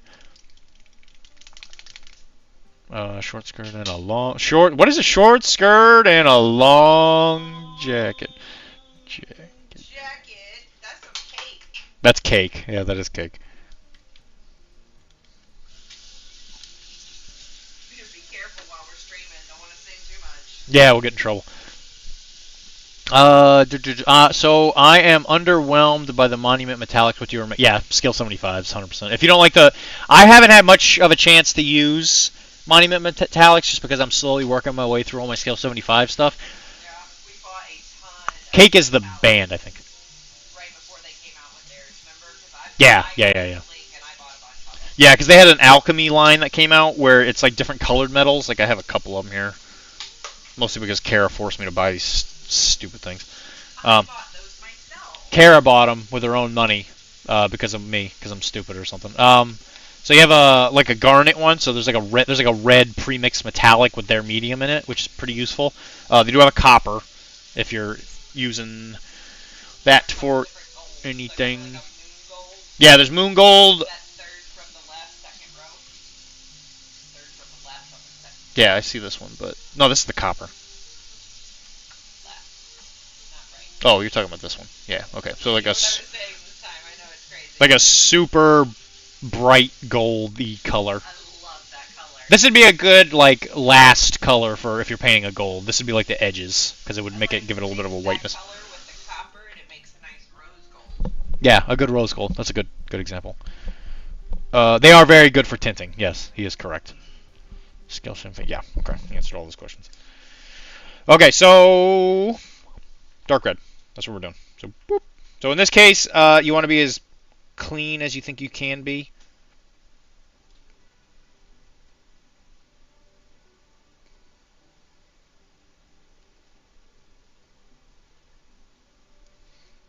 So a nice sharp brush.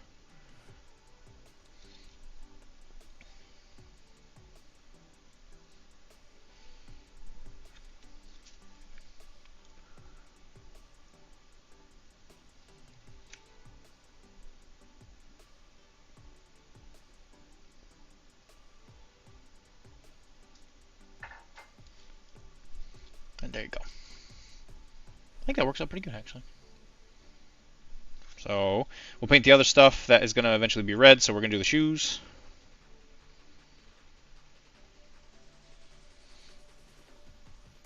We should have done purse because of purse first.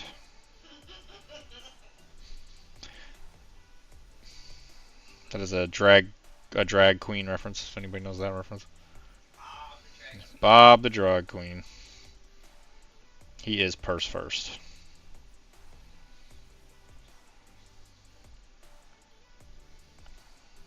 I personally think that music could be turned up a little on the stream. It's going to drown out my sweet melotone. My Latinish voice. Turn it up a tiny bit.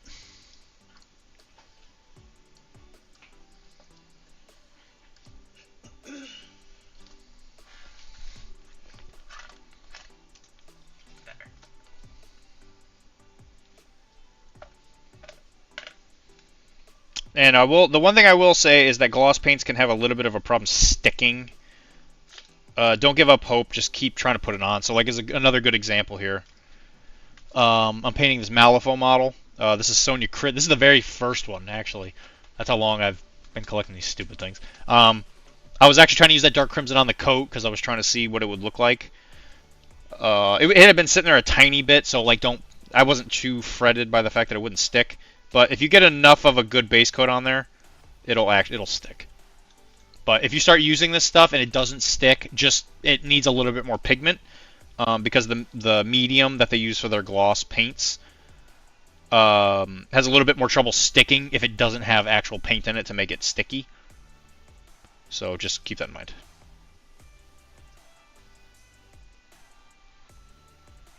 Yeah, this is Mark 1 Mark 1 Malifaux.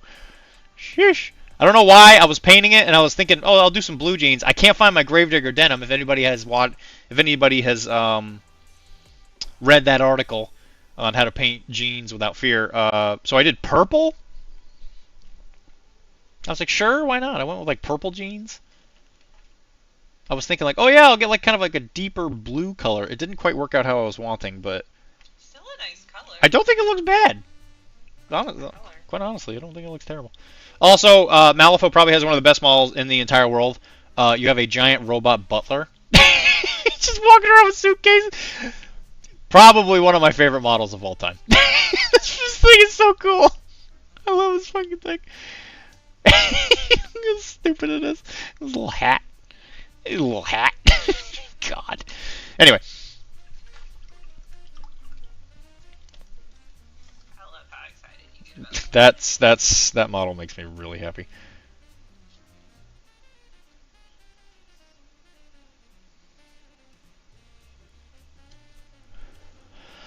Do do do do do.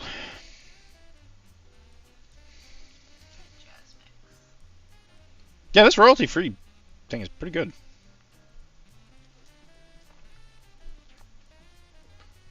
Alright, so right now we're painting the base coats on areas that are going to eventually be red. Dark crimson, so in order to keep the model not looking like it's too cluttered, you always want to try and limit your palette. So you want colors that repeat, especially if there's not a lot of features on the model. So in this case, I feel like if you're going to paint the shirt red, you're going to want to pick at least one other thing to paint that is red. In this case, there's a couple different options that we have. And for the sake of finishing the model, because you don't want the perfect to be the enemy of the good enough, just paint it. Just paint the model. Get the things painted and just be done. Move on with your life. Then you have something that's painted. That's true. And you're not going to look at it while you're playing with it and say, ugh, I messed this up. You're just going to be so happy it's painted on the board. Yeah, there is. It's definitely a different feeling when you walk up to a table with something, even if it's badly painted.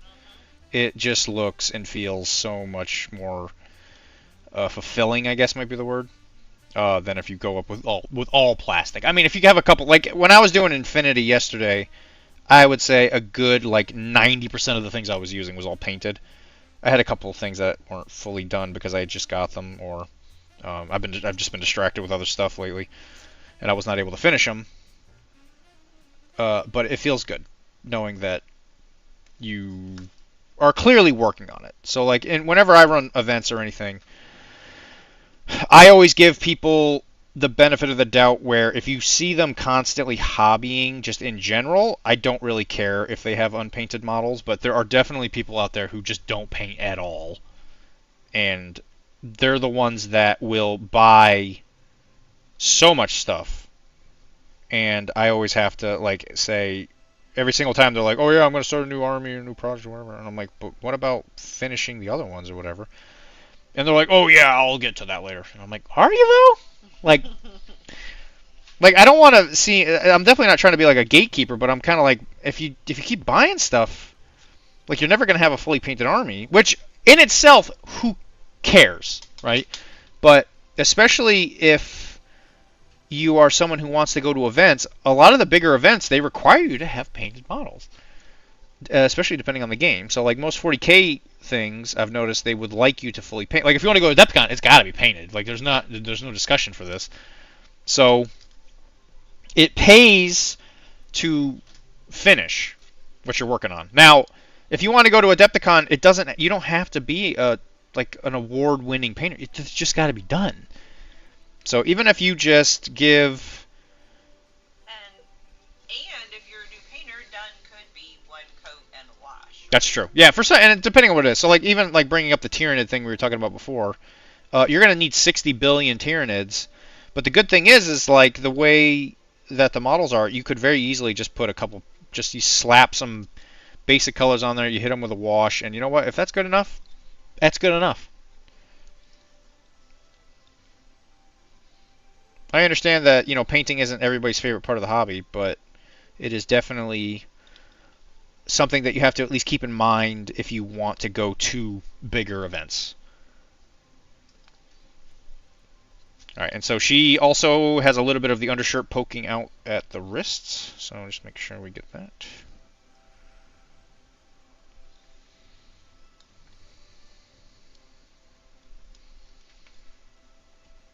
Thank you, everybody who is here, to the Dr.Deee.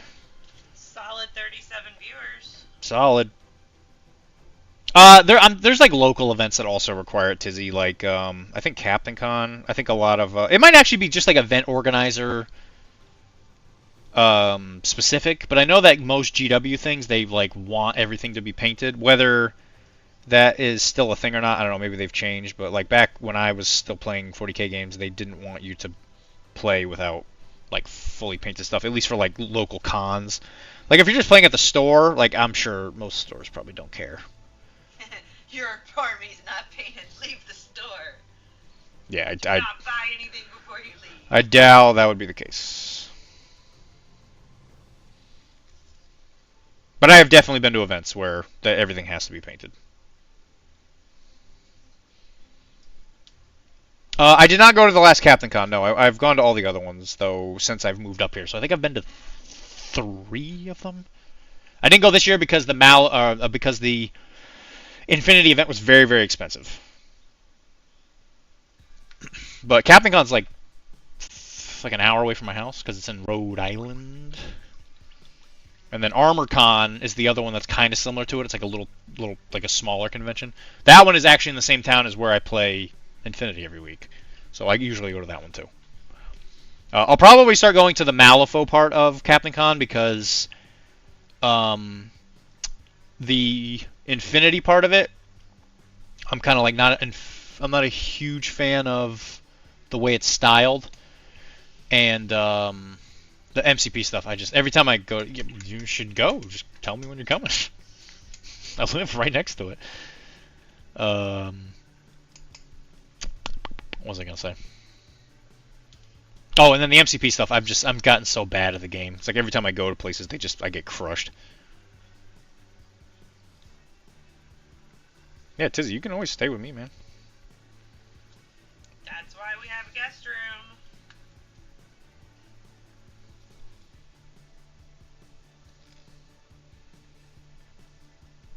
Okay, so there we go.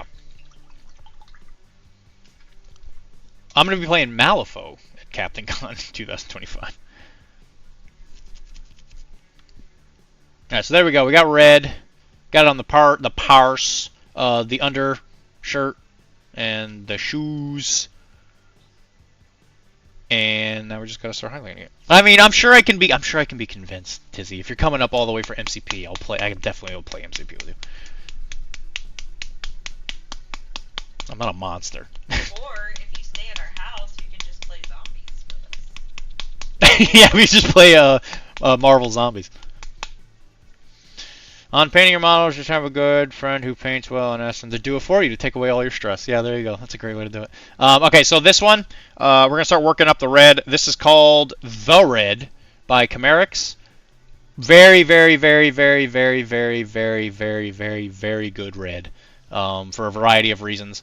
As a comparison for a red that people may have seen more of, this is Mephiston red. I used to paint a lot of Blood Angels, so I'm very familiar with the color red. This is what that red is compared to this.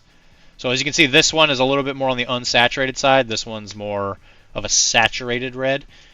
Doesn't make it a bad paint. It just kind of depends on what you're after. I think for the cyberpunk thing, the more I look at it, I might actually veer more on the side of this and then maybe highlight it with this red. Because I do want this red to be very vibrant, especially since you have the opportunity of having it right next to a white, which is going to make it just be like, ah, red. And I hope you guys really like that voice crack. I'm actually just going through puberty. And I'm excited to start talking to girls. Oh, hi! My name's Dylan. Do you want to play Street Fighter? Come over and play model games with me. You want to come over? We can play MCP. And we could talk about our favorite run of X-Force.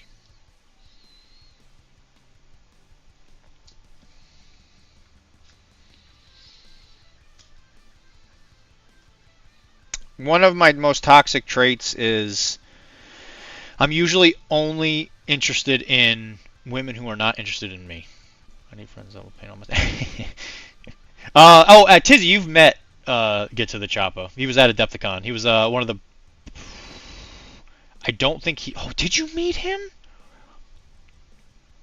We may not have met him. Because he didn't play... He wasn't playing Rim Racers with us.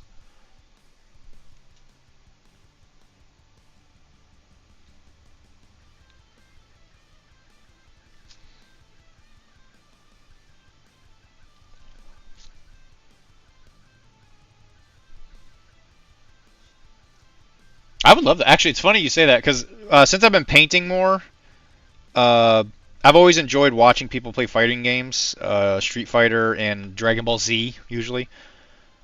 I know Street Fighter 6 just came out.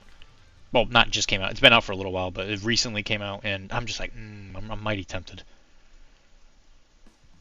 Yeah, you 100% is. You need to go play more. 100%. I mean, we were telling you that.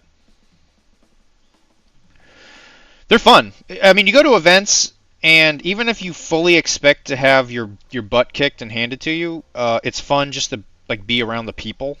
You make a lot of really good friendships. Like I've made friends at like Adepticon where I'll never we'll always be buddies. Like a lot of the I don't really play MCP a whole lot anymore, but every single time I go to a big event, I know all the people, so I'll walk by and I'll hang out with them. And like for this Iron Weld, we went out to dinner with all of the MCP people that up in the New Hampshire area. So I'll still go to like the New Hampshire events. I'm not going to travel to like an Adepticon for MCP, but if it's local, I'll still go hang out with them just because I just like the people. And it's always a good way to kind of just re-ascertain where I feel about the game. And it's not just that game either. It's like there's other games where, I walk away from a bit and I'm like, I wonder how that game's doing. I'll come back and be like, oh, that's right. That's why I don't play this anymore.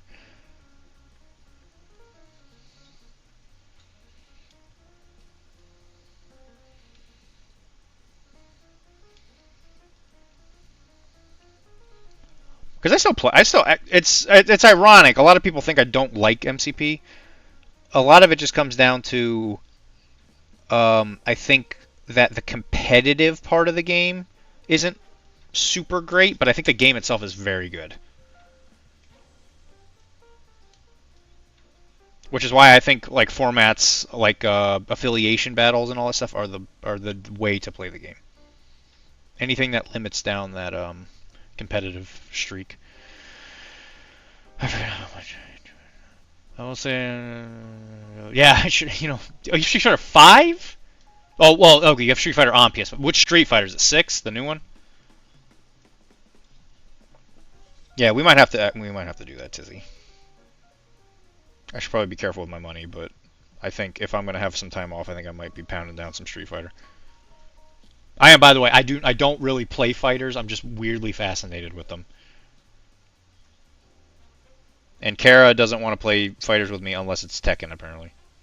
I was watching that today, thinking I might play it.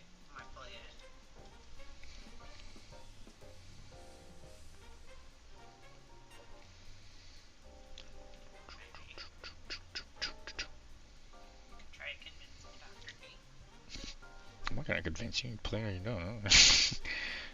If you enjoy watching, then yeah, I'd be like, yeah, we should play. I'm not gonna force you. That's not the point. No, not Mortal Kombat. I don't like Mortal Kombat. I don't like the art style.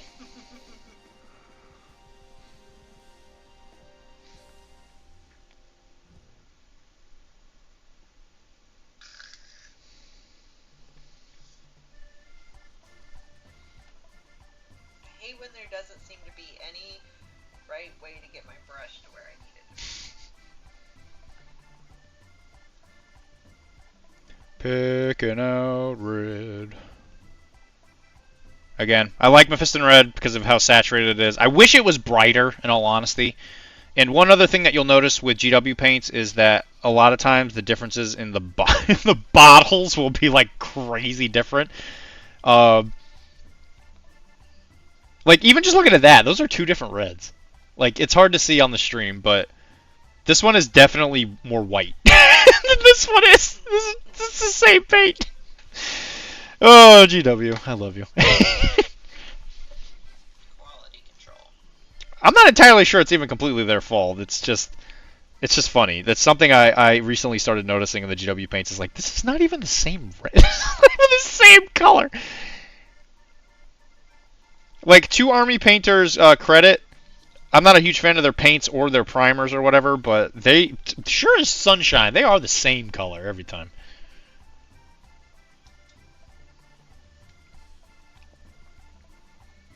Army painter brushes because I can just destroy them. Destroy.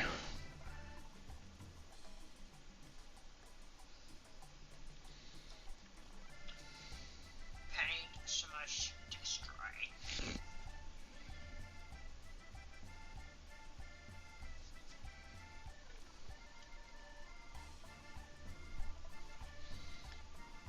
Yeah, but not a huge fan of Mortal Kombat. I would much prefer Street Fighter though, Tizzy. I just like the care. Well, especially the new Street Fighter. It's really pretty. I really dig the art direction that they went with the last one, with like the graffiti art splashes and stuff like that. I think it's really really cool. Heck, I might maybe I'll stream that.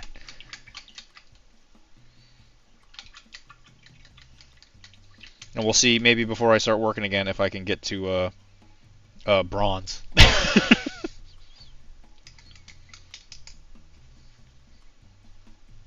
They're just fun. Like I said, they're just fun. Because like lately, while I'm painting, I've been watching some of the like tournaments, and it's funny how much of a community there is just for just for fighting games. That I definitely have just like, it's not a group of people that I've really interacted with, because I guess there's not like a ton of overlapping between like model painters and fighters. Yeah, well, yeah, I agree. Tizzy, we definitely need to do that. I might download it later today. My big issue is like you get a game, and then to me, I'm always like, I gotta paint. I can't take a break. I gotta just keep painting because I got all this stuff I gotta do. But honestly, like, there's a certain point where if you get your armies painted to a certain thing where, like, if you go to an event, like, let's just say I have an event like in a month or whatever. If like 90% of your stuff's already painted, Monday I work, so I'll be home. Well, I'll be here, right? Because Monday I'll be getting home at like 6:30 or 7. I might scoff down some food, probably pop on like 7:30, and then I'll just start painting again. And then I'm probably stop at like 11 or 12 or something. We might be able to play tonight though, because at some point I'm gonna have to eat today, and then I might stop streaming after that. But or I might come back. Who knows? I don't know. Hell, you know what? I've got a lot of painting done today, Tizzy. If you want to play later today, I'm down. If you want to play, yeah, 7:30, like 10:30, probably something like that. Shut up. Okay, so now this is one of the most tricky parts. Yeah, it'll probably be like 7:30, 10:30. Oh, that's fair. Okay. Yeah, whatever. We'll talk about that later. But yeah, the hobby stream is probably gonna be like 7:30 to 10:30. Noted. Okay, Tuesday. Actually, I'll be home. Tuesday might be perfect. Because I don't go to the game store on Tuesdays anymore until after Kara's class thing ends. So I'll be home actually on Tuesday if you want to play then. Brain 7:30 to 10:30. And probably even less emphasis on when it ends. I know Taylor had like a hard time. He would always have to stop. I can just keep going because it doesn't matter to me. Because I'm going to be painting anyway. I might be up until 2 in the morning again and then be exhausted at work tomorrow. Okay, so when you're painting a red, the highlight part is always one of the hardest parts. So there's a couple different ways you can do it. What I've noticed that I'm always the happiest with is you mix in like a crazy yellow. So I've noticed that some people like to use specifically this one. Oh no! Just don't do what I did and you slap your model around.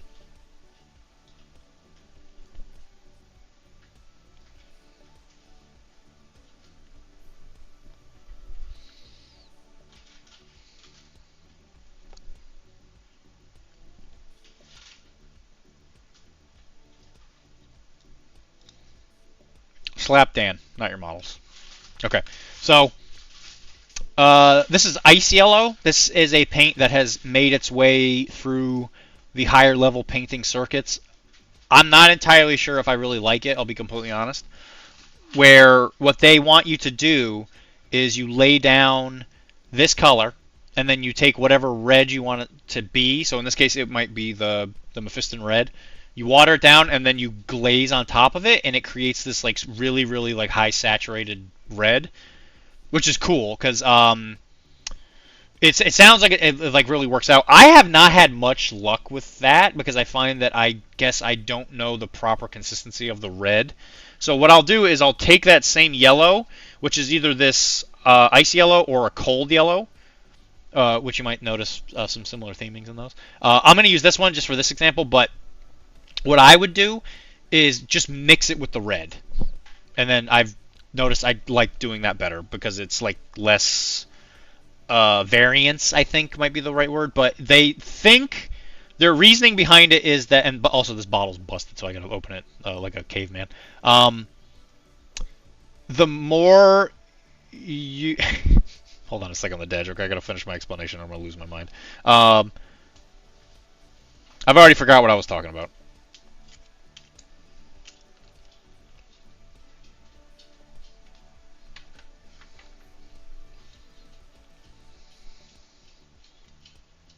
Okay.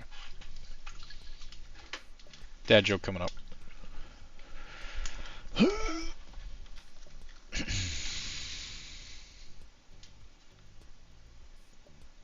joke should have like a sound. It should. Like, huh.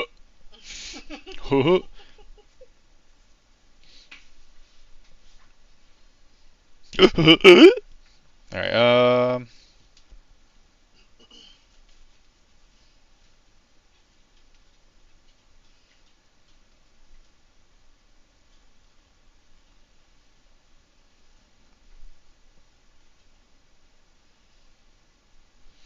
so, hey, stop me if you've heard this one. You think gas and electric prices are expensive? Have you seen chimneys? They're through the roof. All right, everybody. It was good knowing you. I'm quitting the internet today. I've had enough internet today. All right, so I'm mixing a little bit of the red in with this with the ICL. I'm sorry, guys. I'm sorry. As you can see, it gets it gets a lot brighter, but it doesn't turn orange, which a lot of people try and highlight a red with an orange. When you do that, ironically enough, it turns orange. And then it's no longer red, it's now orange. So another way that I've seen some people do it is use a peach color. So they've used like a skin color to highlight it. Again, I've had kind of mixed results on that. I've painted a lot of red. I painted a lot of Blood Angels. I have painted an obscene amount of other red armies. And I have not been able to get a red I've really enjoyed until fairly recently, which is with this and with the cold yellow. So that's my message on that. If you have a red that way you prefer to do the red or whatever, you like a red, orange, or whatever, great. I don't care. And then I'm glad it works for you because I could never get it in a way that I liked it. And actually, something I did try when we were at Squaggles is there is this orange red. This might actually also be a good way if you want a more saturated red. So again, this would probably be more of an unsaturated red because it's more white. This would be a more saturated red type highlight. So that's a good way to go if you want to go that direction. So again, you take the thing. I'm going to take this watch off because I keep banging into the table. So then we'll start with the shoes. Again, now that we're doing highlights, we always want to think about what color we're going with the light. In this case, it's always going to be from the right and left. And again, I just plopped that on there. You can already see the brightness of it and how it will give you what you need. The music just stopped, I just realized. I'll fix that in a second.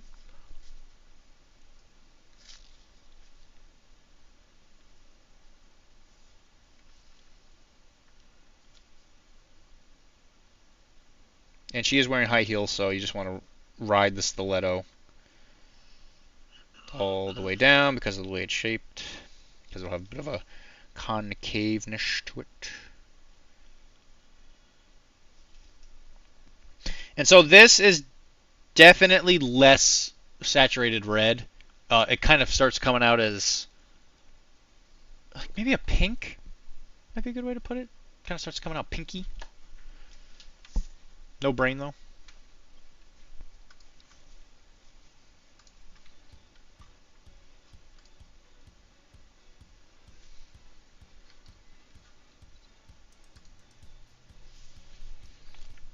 So keep working.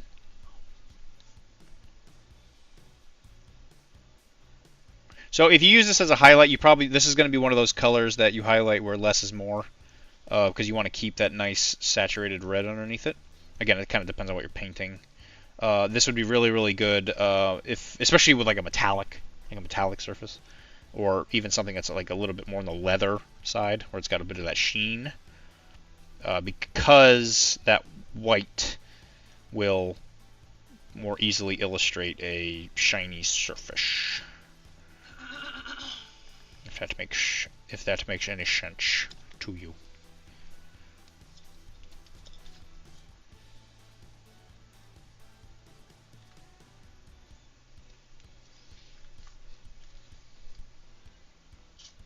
And again, you poke, pull it towards the highlight.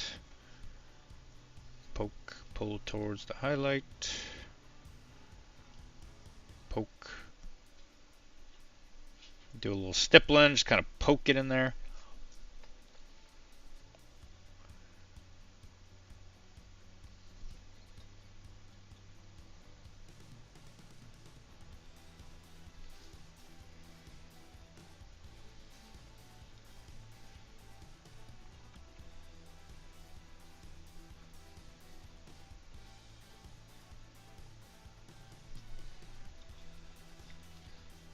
So there it is on the purse. Starting to get a little bit more on that red. So like, let's as a case study here, if you look at the shirt, right, definitely more of like a vampire-y kind of like dark red. And you go in there. Kind of a burgundy. Look, yeah. Like a leather dyed look to it. Yes. And again, immediately afterwards, A more traditional leather dye. you can definitely see that there's a little more depth.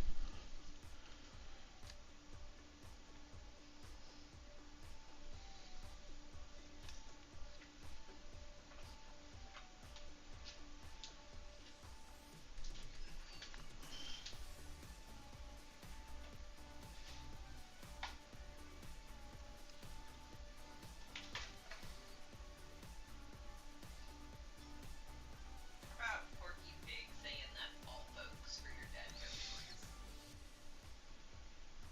It's not a bad idea.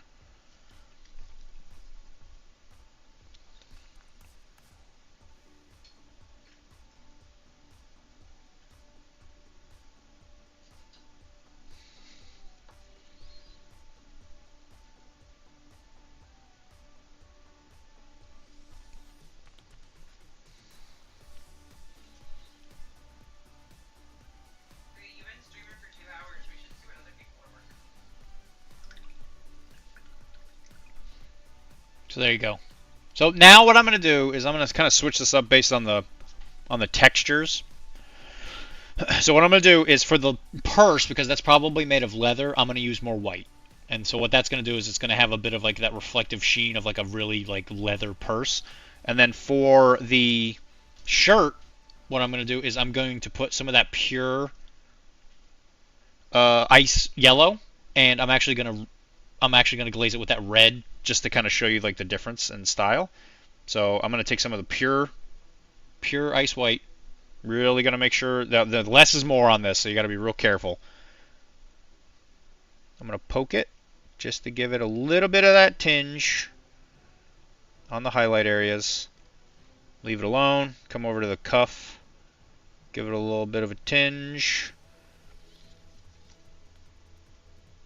And a little bit of a tinge. This one's a little more in the light, so you get a little bit more. So, as you can see it on the wrist there, and you can see it on the other sleeve, and then you can also see it on top of the shirt. So that's good for now. Now what I'm gonna do is I'm gonna take a little white, a little bit of that pure white, not much, just a little dib, a little dib at it there, and then I'm gonna mix it with that previous color. And so this is definitely gonna start turning pink. So red with white in it is pink. So if you ever want to paint, if you don't have a pink color available, you just take red and add some white to it. So like with tongues are pink. So I'm going to take that same color and just start hitting the nasty edges. Nasty. And you want to make sure you're real refined with this because you want a little bit of a differentiation break between that red and the white. Good focus there.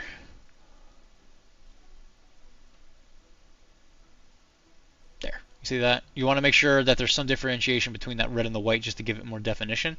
Otherwise, it's going to start looking kind of muddy, which you definitely don't want.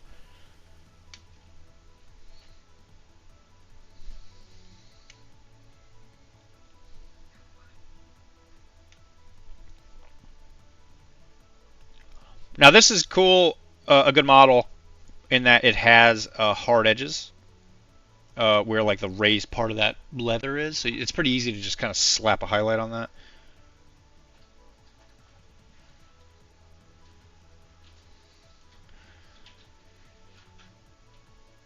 And again, if you really wanted to get into this, you could be a light scientist, figure out which way the light might hit this thing, and then it would be like a light crease and all that. So like, whatever, nobody cares. Just paint the model.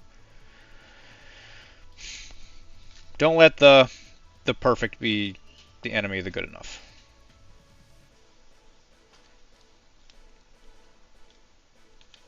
You might have to listen to the Kara interim show here momentarily so I can go relieve myself of coffee.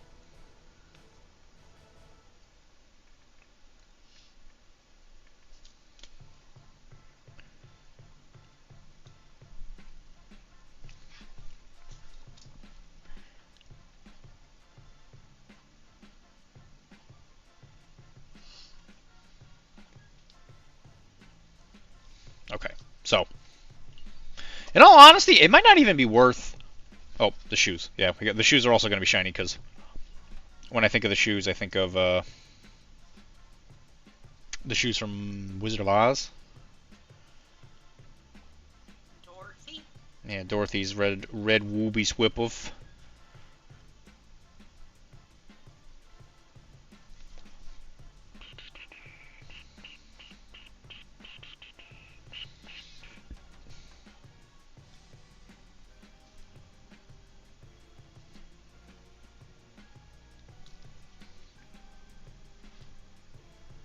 There you go.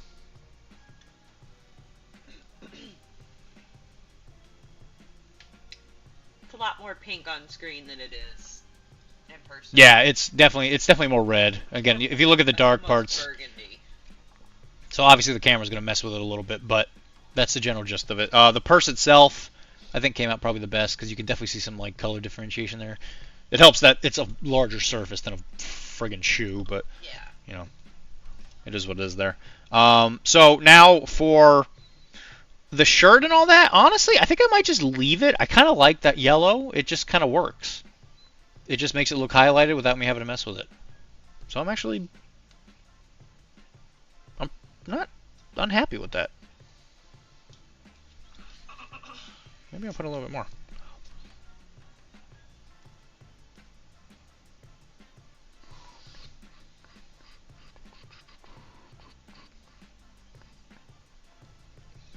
I definitely don't recommend you fiddle it to death, as I like to do. Bob Ross would say.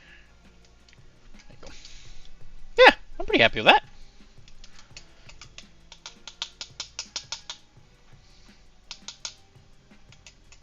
And you notice how that red looks so much different than the white? How that white looks like holographic?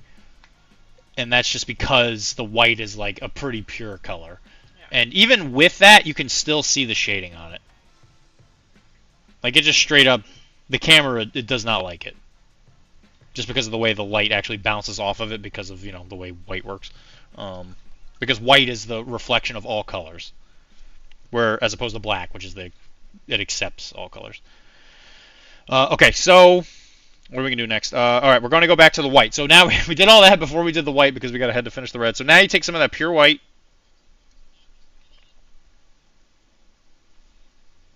Get a nice straight arrow on that paintbrush. Now what you're going to do is you're going to pick those high spots.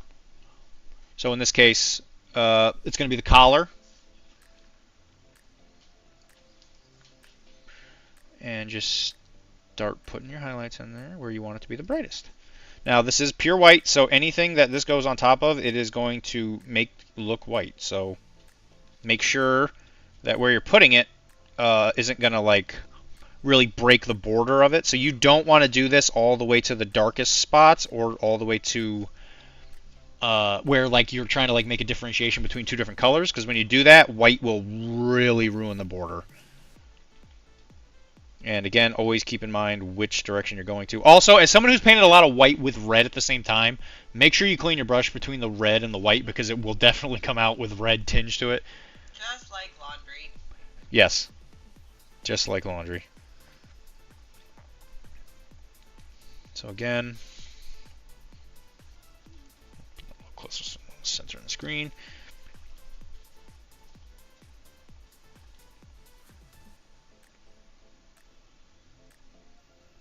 And the cool thing about painting white is that if you are careful, that blue that we laid down can make separate parts of the white differentiation. It will have enough differentiation where you can have a model that is entirely white, and you can tell the difference between two different objects on it. So like this puppet thing I was doing earlier. So like as an example, its face is white, but its suit thing is also white, but you can like clearly see that there's a face there. And even with the white dress thing, you can see all the folds in there. And if I were to paint that belt white too, you could make it look different. You could differentiate it by making sure that that blue is in the same spot. So if I were to paint that belt white, it would still look like it was a separate part of the model as opposed to just being a part of the thing. It's hard to pull off. You really got to make sure you work on your differentiations. But that dark blue is close enough to white where it will still make it look white, but it will make it possible for you to be able to differentiate between two different parts of the model, if that makes sense. That was kind of that probably wasn't a great explanation, but that's definitely something you can do. So again, you want to hit the areas where the light's going to hit. Make sure you're as smooth as possible with the white.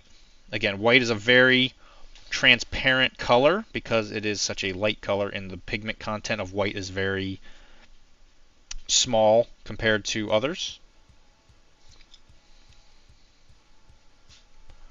So when you put it on there, just make sure you're nice and careful. And if it's watery enough when you put it on there, it will blend pretty seamlessly with whatever color's underneath it.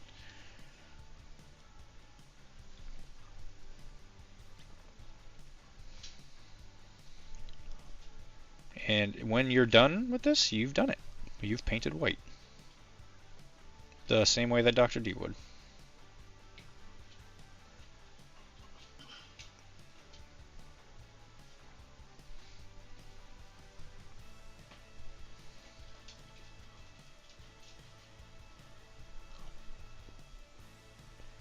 I want to make sure you get the top of the butt.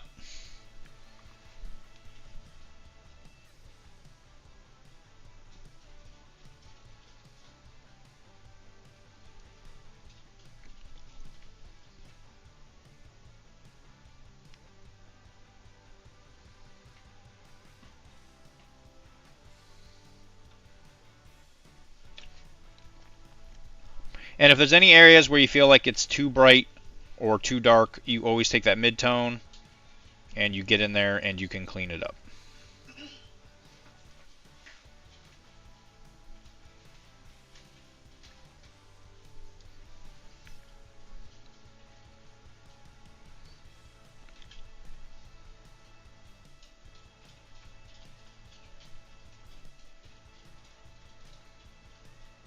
And this is one of the fun parts of painting white is you essentially are constantly trying to play with it to find that like happy middle ground where it looks right.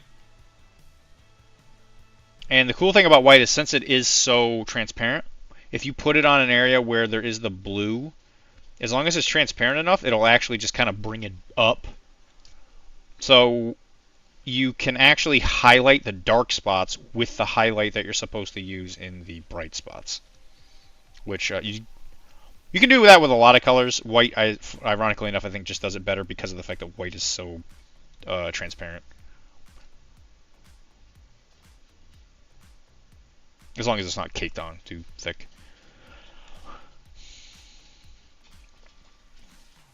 So again, get top of the shoulder, going towards the sun. Top of the collar and stuff where it's brightest. You just don't want to destroy all your beautiful dark color. Because as soon as you do, you're going to lose a lot of the differentiation that makes the white look good.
you go.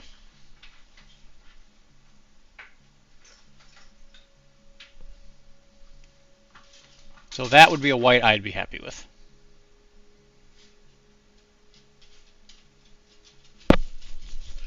Itchy face.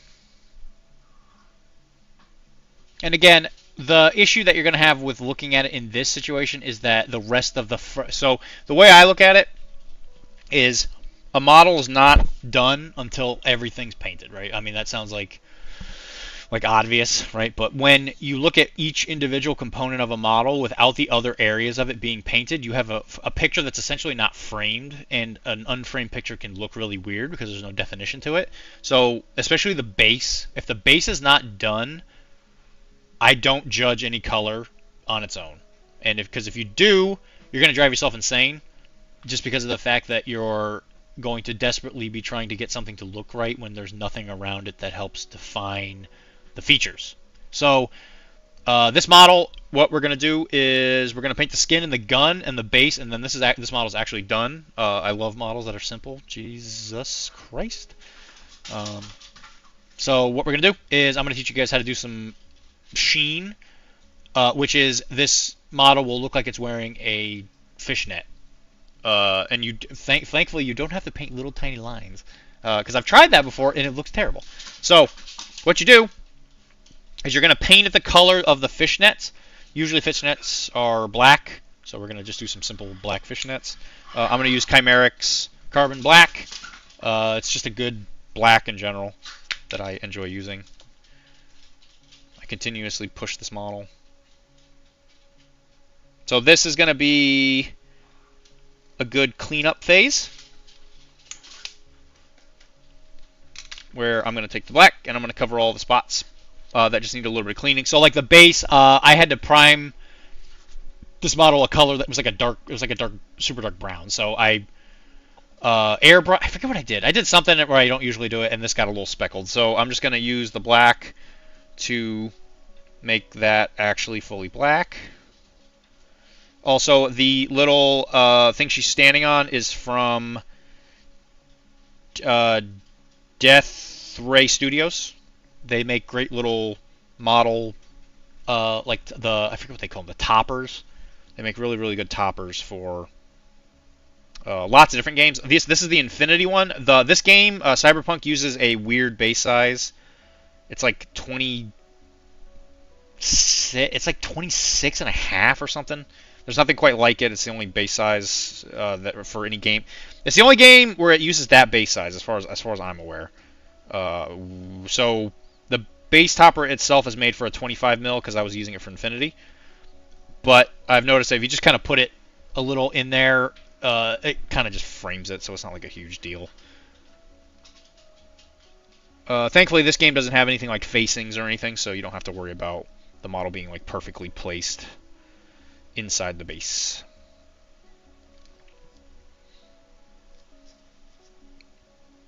And thankfully, the way that I do the base is going to be very similar to what I did last week with the Stalingrad like rubble basing, because to me, most city-based I guess ground construction, I guess, I don't know what you would call it, but it all looks very, very similar to me. And for the purposes of modeling, you don't really need to get like too in the weeds on it, so you just kind of paint it. Alright, so we're going to paint her legs. So this is going to be skin color, but it's also going to be through the fishnets. Now this is a neat trick I learned a long time ago. I think it was on like Voodoo Painting or whatever. I'm not even sure if that's still around, but they had a article on it that I was like, ooh, this is super cool. Super cool idea. Because the actual individual fishnets are going to be way too small to paint.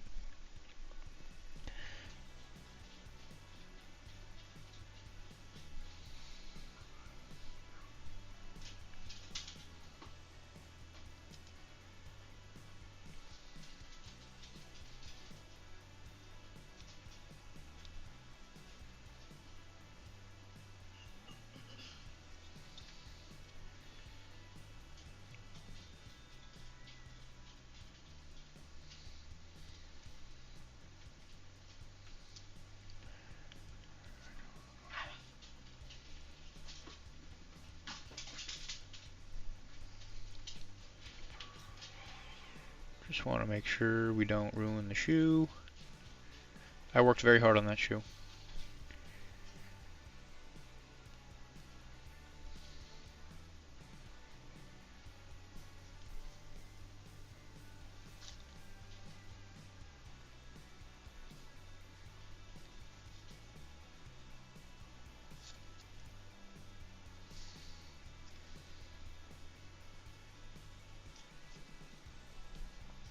And then make sure we paint the gun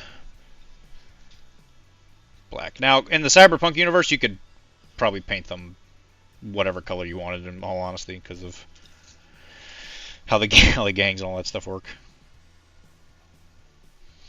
What color hair should she have? Should she have black hair to keep it simple, or should we do a blonde? What do you guys think? She's a corpo, so she is one of the more well-off members of society in the Cyberpunk universe. You made her hair match her purse. Well, we could always add a hair tint.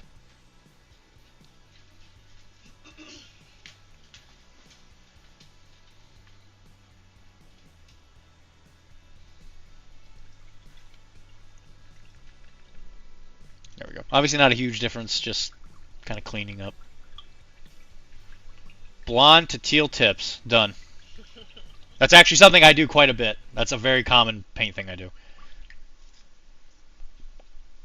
Okay, so the veneer. So what you do is you take the black, get yourself a little thing of it.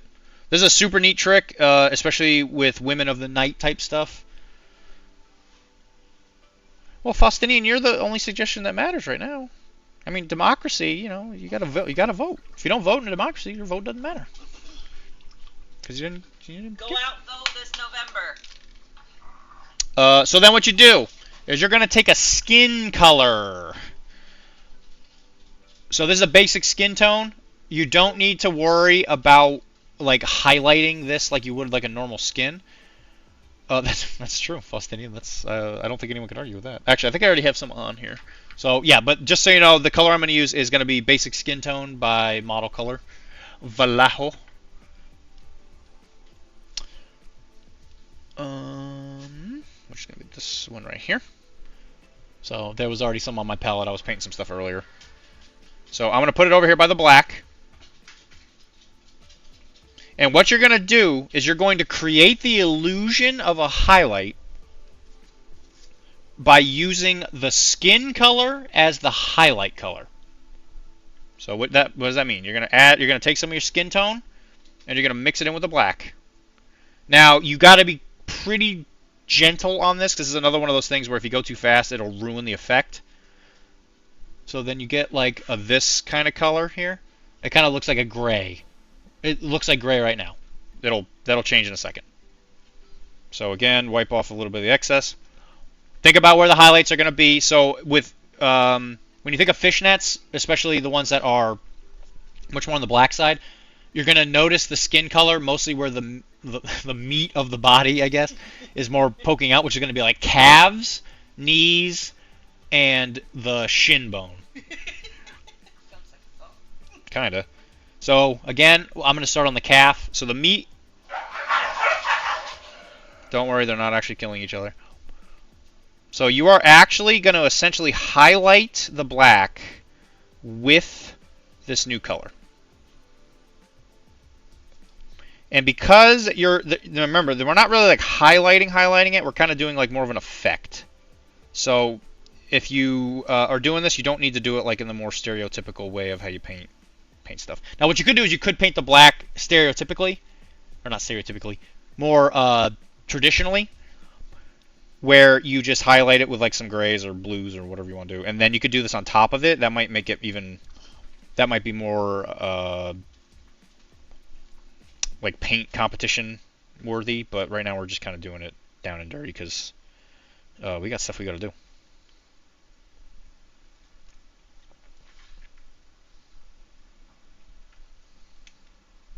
See if I can get you a good, better view of that.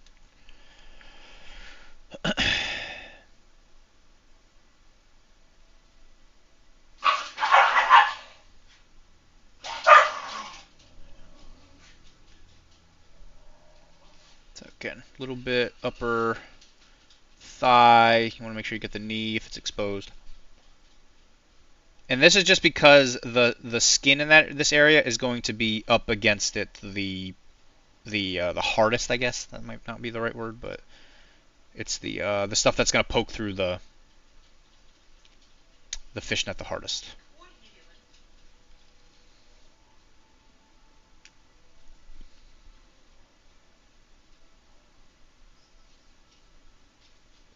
Give it a little bit more. Yeah, I hear him. Chunk. He doesn't even know why he's angry. He's just angry. He's just angry to be mad. Our dog is mad for some reason. Blonde. I haven't tried for that effect much, but I typically go the other way, glazing the black. But yeah, that's another way you could do it. I have noticed I have better luck with it this way, but the other way is equally as acceptable. Because you can always paint from up to down or down to up.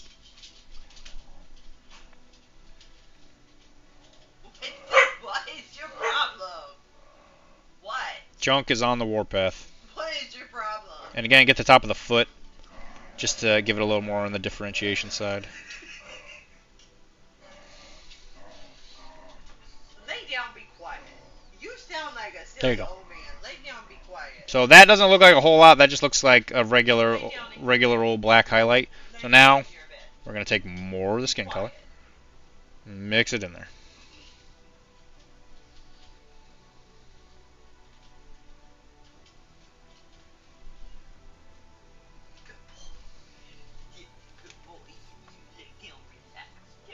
There you go. So now mix it a little bit more of that skin tone.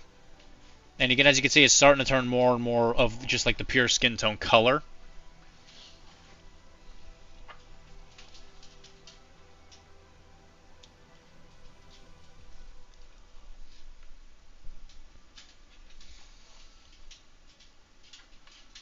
So we start exact same principle. Now this time, you're going to be wanting to pick out the areas where you think the skin is going to be up against it the most. This one you're going to want it to be a little more on the watery side because you don't want hard edges on this for sure. So this is one of those situations where you really want to work on your transition smoothness.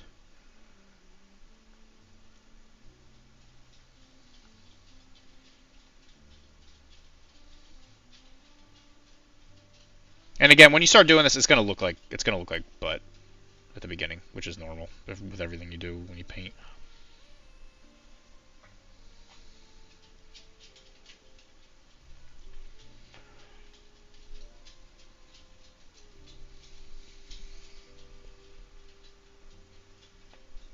Yeah, give it for sure, Falstinian. And again, if you do it this way, like some ways obviously work better for others. Like if you do this way and you don't like it, 100% your way might be better for you. Like it just like clicks better.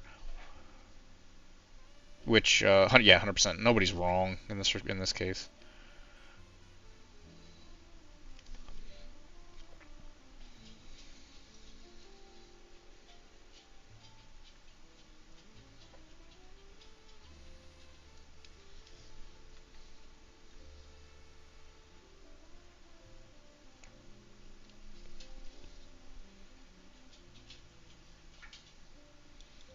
Just in case you are painting Space Marines and you're just like, man, I really want their fishnets to just stick out, just to really pop out.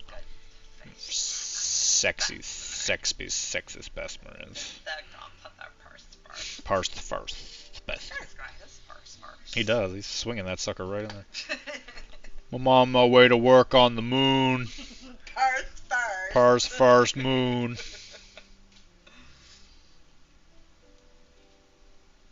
Okay, so there you go. You're starting to get the gist of like how it's supposed to work. There you go, good, nice. It's like I always want to switch it back to focus. There we go. So as you can see, you start to get the skin color poking through it. Now, something that might also be a good idea is you may not want to start from a pure black. Thinking back on it now, maybe like a bit of a gray would have been a better idea. I'm not gonna think about it too much, but. Or if anything, you could even take that previous color and you can go back and kind of expand how much of the first color is there, just to make it look more more transparent, where the skin color poking through it more.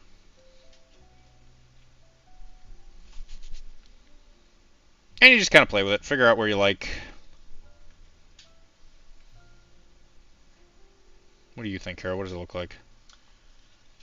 Is this gonna be similar to what you did for the legs on the Batman girls? That was like 1,000 years ago. So different technique? I have no idea. Show me the model.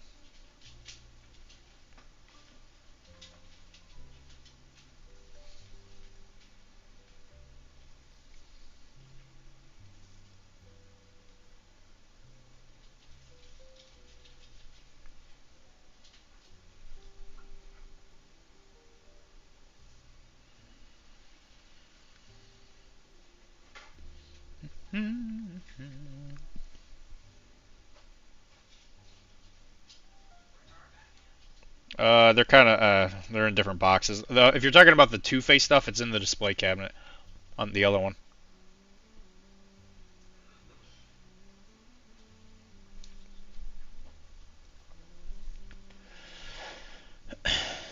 That's a little better. So then again, more skin tone. You don't want to use pure skin tone at any point because then it'll just look kind of weird. But this one I definitely want nice and watery. This is definitely more of a glaze.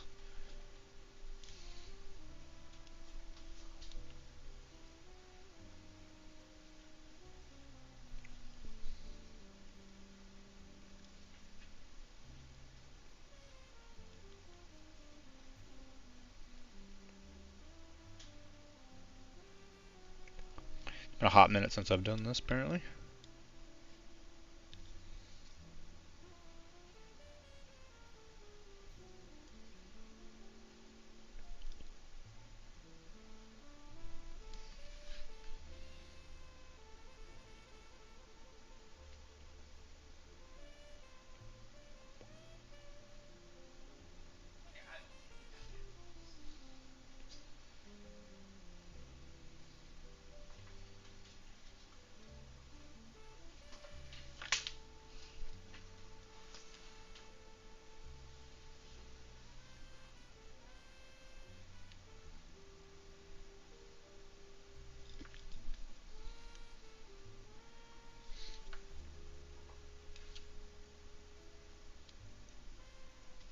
I definitely think it looks like see-through pantyhose. Yeah, that's what I'm going for. Maybe not so much fishnet. Sure. Yeah. Well, whatever. I mean, fishnets maybe it would be a little more skin color all the way through. Well, I guess fishnet. I guess stockings is probably more what I was thinking of. See-through pantyhose is what I would call them. I think the kids these days call them see-through tights. I'll give it. Is this for the sub? No, this isn't for the board game. This is for the minis game. The scrimmage game. I don't know if it's the same company. It's ironic enough they're doing a cyberpunk expansion with edge runners for the minis game, which is designed to be more for board game players, but it's still the miniatures game. But it doesn't have miniatures in it. It has little like standees in it, which are compatible with the game. Unless you get the collector's edition, in which case you get models. Which I ordered with the help of a friend.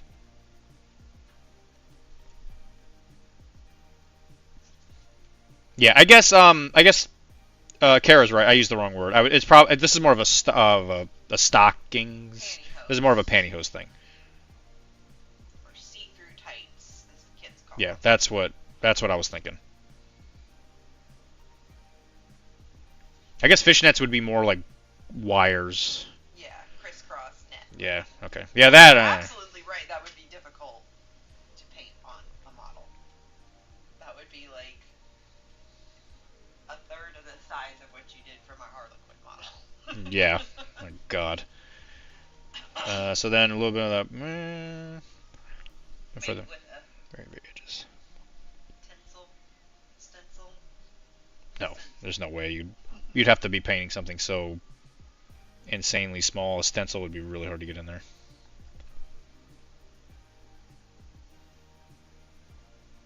I mean, you imagine trying to put a stencil on this leg.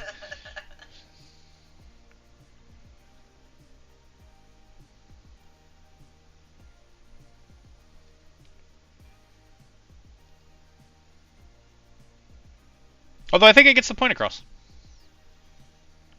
Yeah, I think it definitely gets the point across for sure. And there you go. And if you think it's like a little too bright, you could always give it like a black wash to tone it down. Or an off black. Or yeah, or whatever whatever you want to use. Smooth it out a little bit. The miniatures game's really fun, actually. If you read, I don't think I can post a blog. Yeah, if you go to the PCN blogs, it will have the articles that we did for the campaign for the game. That I've played. With more to come. Yeah, there's definitely more coming. So, it's a good game. It's really, really good. It's kind of like Infinity in a lot of ways, except it's a lot more simple.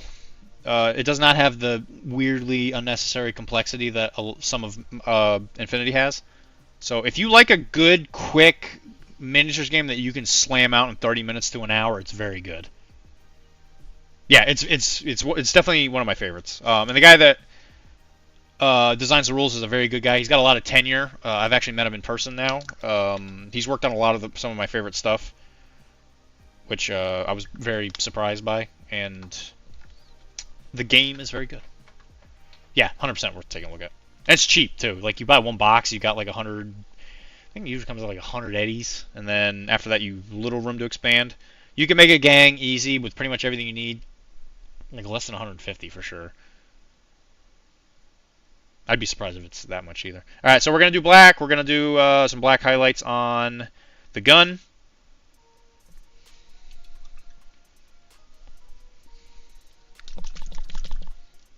Thank you very much, Faustinian. Have a good one. Oh, that's is that Devin? Is that Devin? I have no idea who anybody's screen. I'm pretty sure that's Devin. Either way, good to see you. Yeah, it's Devin. Okay, it's Devin. We will talk later, bud. So how about a dinner break soon? You want to do it at 7?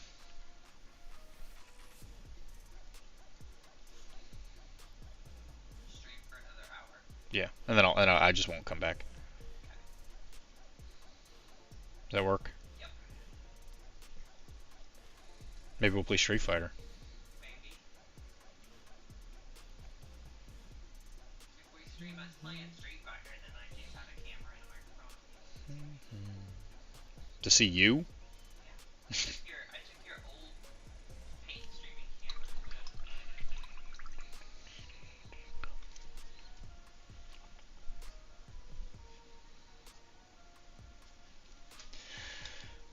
Alrighty. Traditional black highlighting. If anybody's painting along with me, please tell me what you are painting. Show us. Yeah, give them an email address so they can send you pictures.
What are you painting, Charles? You painting more MCP stuff for him?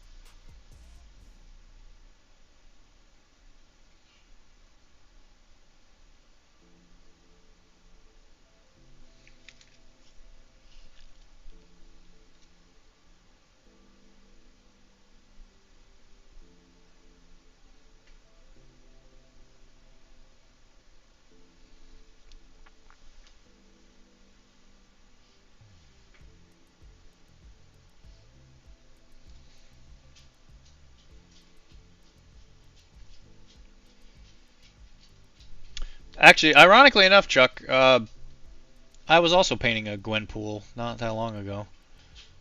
It still looks like she's having an explosive poop episode, but yeah, hopefully I'll be finished with this one at least fairly soon. I can give it to Jesse, get it off my desk. Squirrel. I thought Squirrel Girl was actually a lot of fun. I actually really enjoyed painting that a lot more than I thought I would. The Gwenpool is not enjoyable. There's way too much stuff going on. So if it was mine, it probably wouldn't be a huge deal. But since I'm painting Jesse's version of it, he wants, he's gonna want all this stuff. Yeah, Chunk, is that right? You wanna be on in the show light? You want to on Daddy's lap? You want to say hi to everybody? You wanna come on your drive here, Chunk? Come here, Chunk. Come here, Chunk. Oh, look at you. Look at how big and handsome you are. Oh, look at Chunk.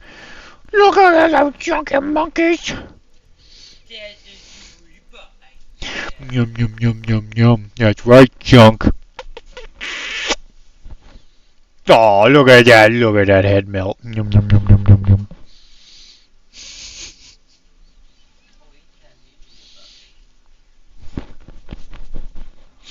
Yum, yum, yum, yum, yum. That's why we do the things we do, is so we can feed this thing. This guy eats more food than his body weight. Isn't that right, Chunk? You weigh like 30 pounds? 35 pounds. Probably eats a million. Literally a million. It's about a pound a day. So in 1 month, you eat yourself, Chunk. You eat yourself in pure food. Look at that. Yeah, you know it. Yeah.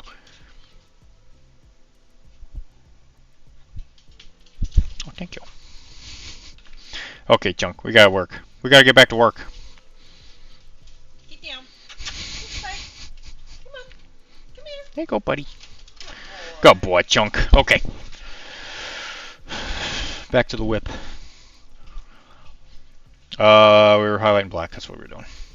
So again, this is just the usual way I do my cool blacks. Black, and I just mix in some Lothern blue to give it that nice cool color. And there's a lot of different ways you can paint black. This just happens to be my favorite way.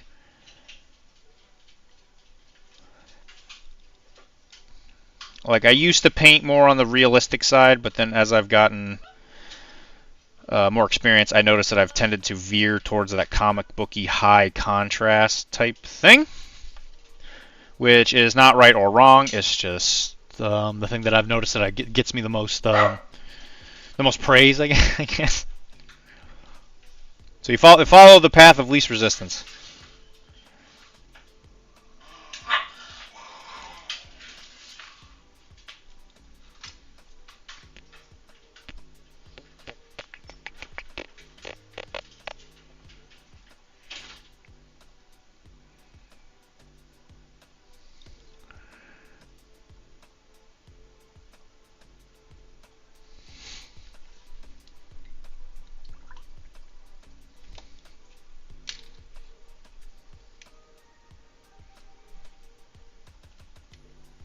And until that face gets painted, she's gonna look kind of weird just because the face is not done.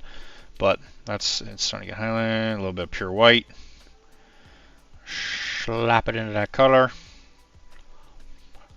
and then just hit the highlights.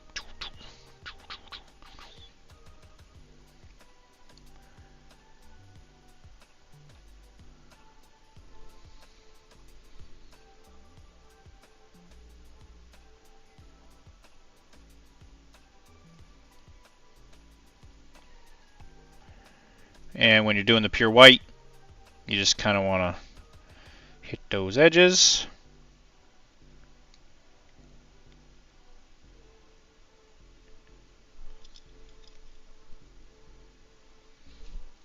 Because you want at the very end when you put that pure white on there, you want that to be pretty stark. because it is a metal object. Although in the cyberpunk universe, they might be made of plastic by that point. Hard to say.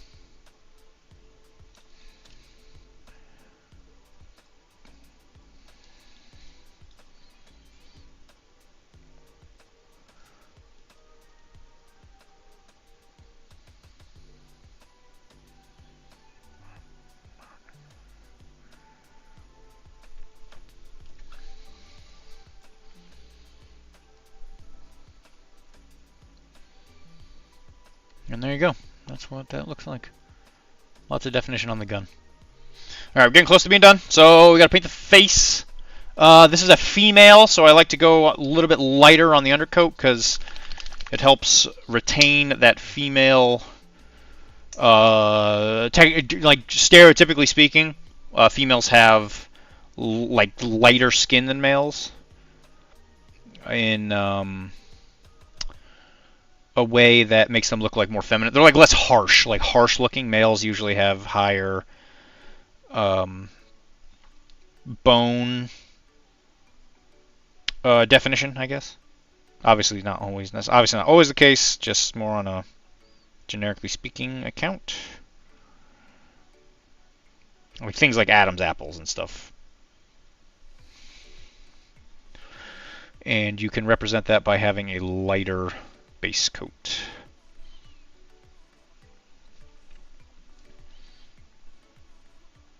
Because technically usually speaking, someone who goes outside and works will be a darker shade than someone who works inside. So if you wanted an easy way to illustrate someone who is more of a veteran of something, so like more grizzled, I guess, start with a darker base coat.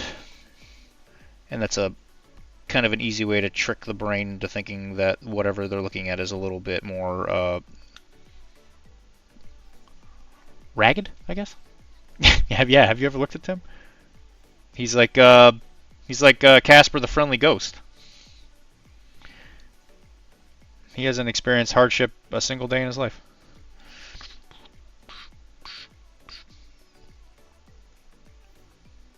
That's why he's got that pregnancy glow to him, you know?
Sorry, you might not be able to see what I'm doing here. It's very fine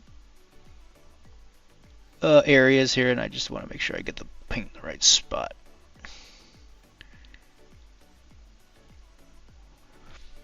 I'm in a painting mode. I completely forgot. For a second there, I forgot I was streaming.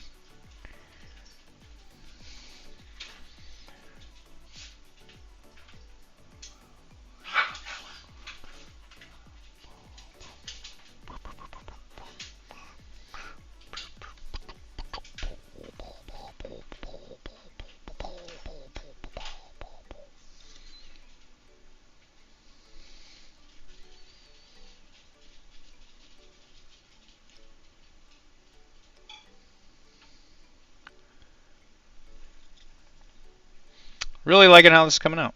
It's coming out good. Alright, so next, take some of the base skin tone. I was doing this earlier today, so I already have the paints on the palette. Take a little bit of that previous tone, mix it in there, get like a happy medium. Thankfully there's not a lot of skin on this, so that makes it pretty easy to do.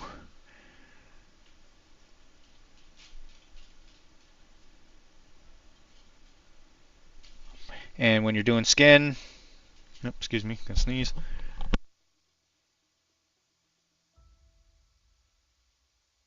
So when you're doing skin, you want to make sure you get the high spots. So top of the cheeks, the bridge of the nose, the forehead, the lips, and the chin.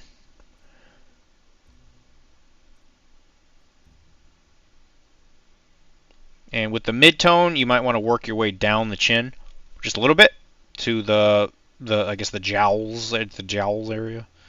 Because if it's too high contrast, it will give you that like scarred veteran type feel to it. The more contrast you have in the skin, the more aged they're going to look. Because I guess in some ways it represents like wrinkles, I guess.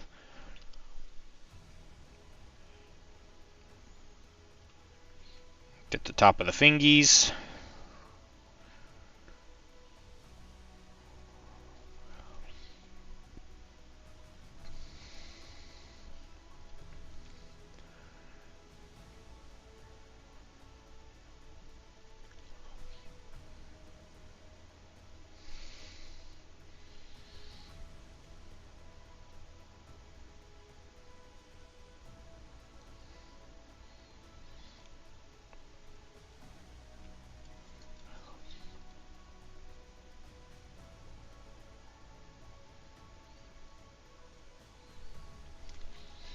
Again, off the camera, sorry.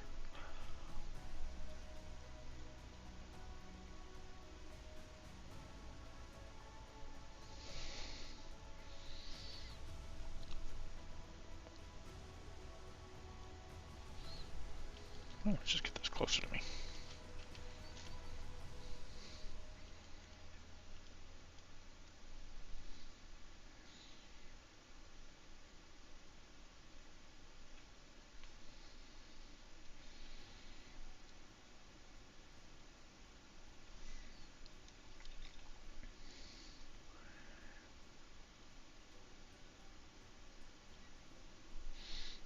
Also, I'll probably stop streaming when this model's done. Probably come out to like, might be earlier than 7. Let's start cooking at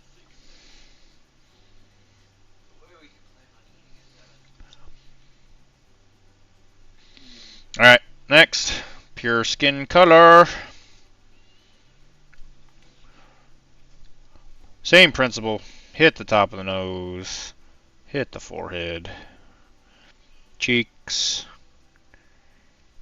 Just honing in on where you get the highlights.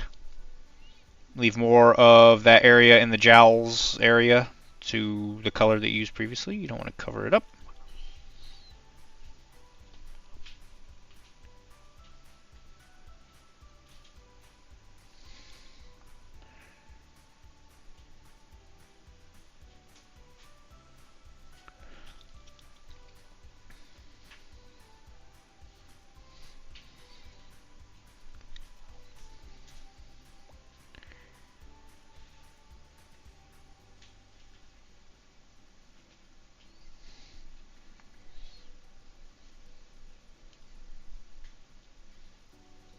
Top of the fingies. So as you go on the fingies, when you highlight, stick more and more to like where the knuckles are.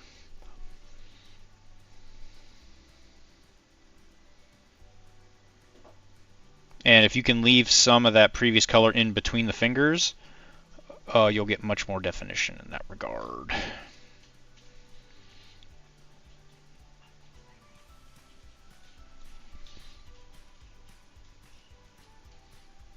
Also, a cool thing about this model, she does have trigger discipline. She does not have her finger on the trigger. It is resting on the side.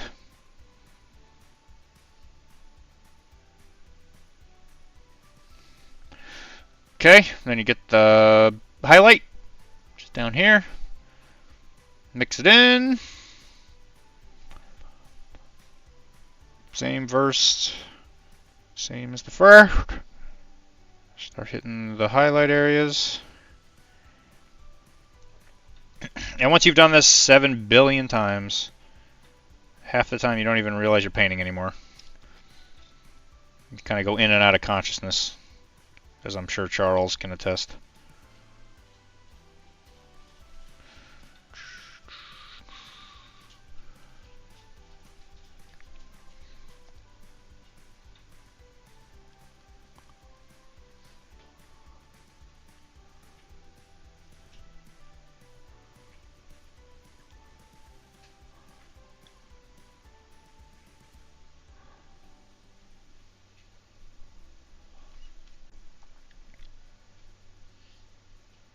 There you go. Starting to get that definition. So I'm going to mix in a little bit of white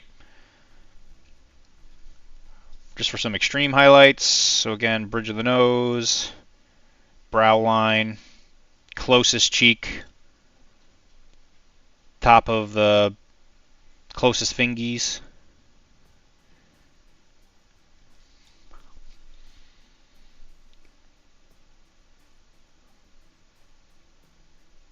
And then, yeah, bro, I've done that a couple times. You take some of that crimson, really water it down, and actually kind of similar to the way we did the white with the dark blue. Really going to want to drag out as much of that as humanly possible, and then hit the recesses of the hand. So like where the wrist comes up. Don't want to overdo it, but this is a good way to start differentiating where the fingers are or where it bumps into the wrist. So if you get this between the fingers and stuff, it makes them differentiate a little bit. You can also get it in the lower parts of the cheek, just to give it a little definition. And in between the lips. So, because she's a career woman, I'm going to give her lipstick.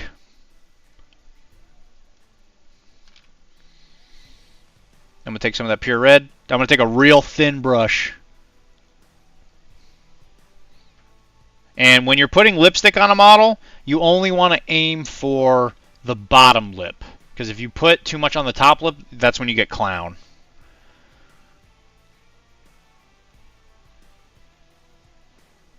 So you just put a itty bitty bit.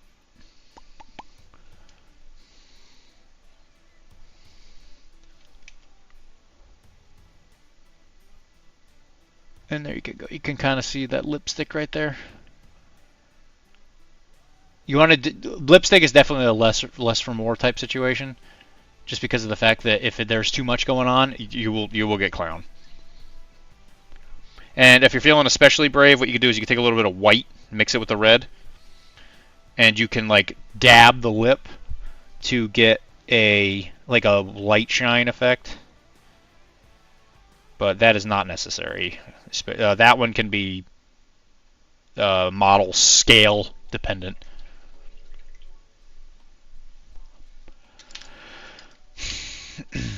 All right, what's next? Hair.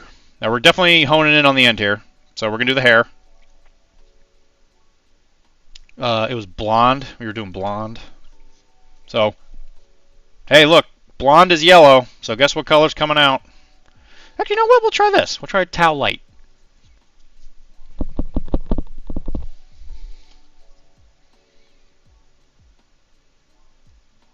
If you can call this a paint anymore.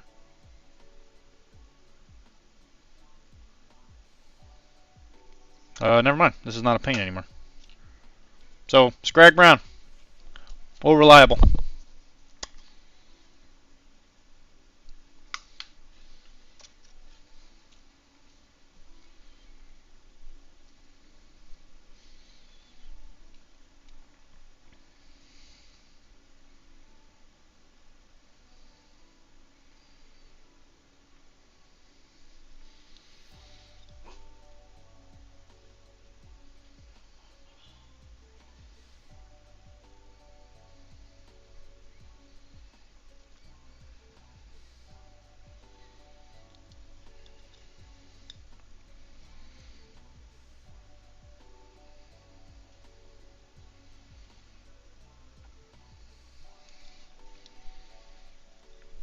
So when it comes to blonde hair, blonde is, it can be a variety of colors. I like to think of blonde as a yellow. That is probably more of a cartoony take, because blonde in real life is usually just a very light brown. And then you can also have it all the way at the other end of like the blonde scale where it's like almost white. And that would be more of your like strawberry blondes.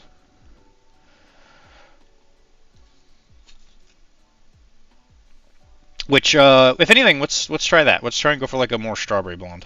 That's more fun.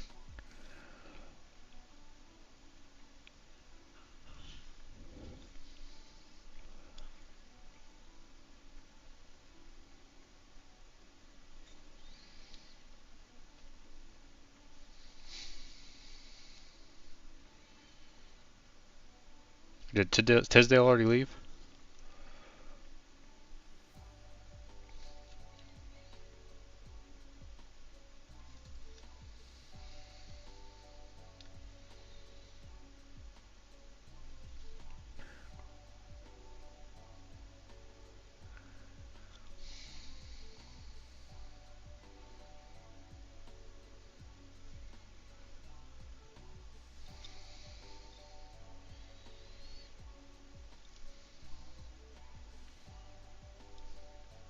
Jeez.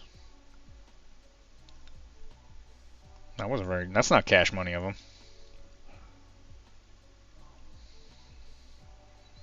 He's probably got important, like, Adepticon business he's got to do, you know?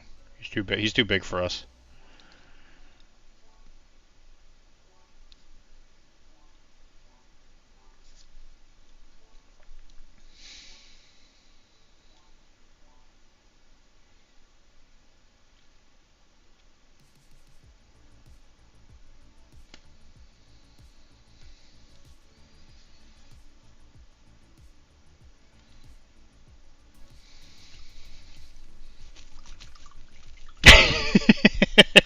Yeah, I bet.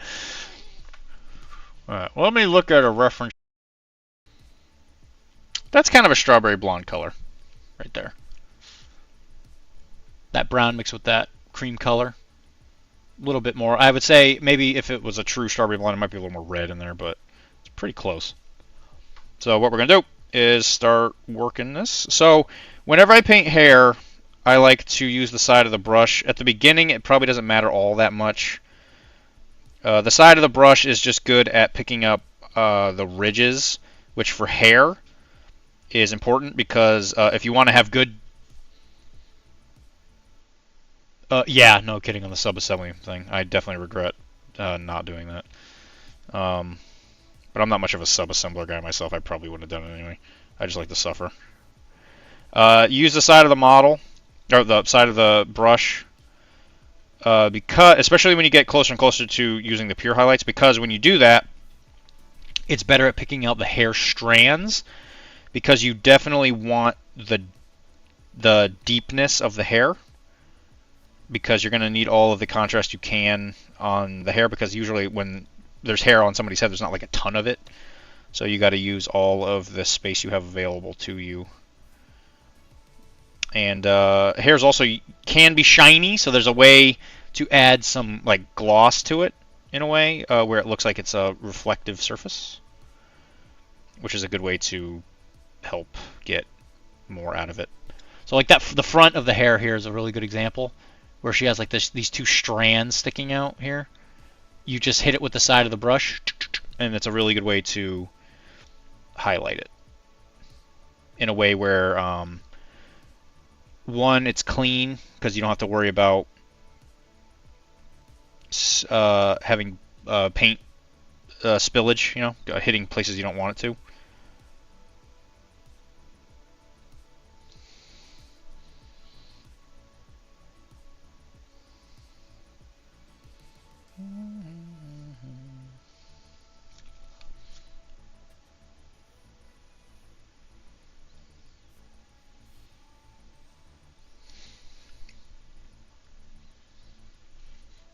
So there you go. Starting to get there. That's definitely more of like a strawberry-ish color. So we're going to take more of that bleach. And I'm actually going to add some of that ice yellow to it, just to see what happens.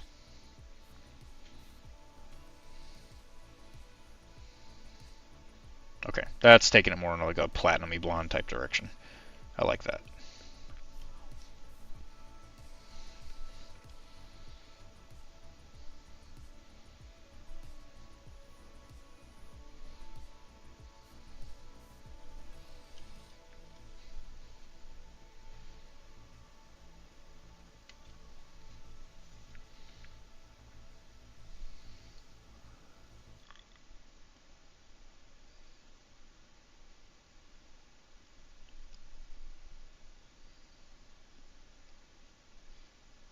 So this is the color where you might want to start worrying about strands, hair strands.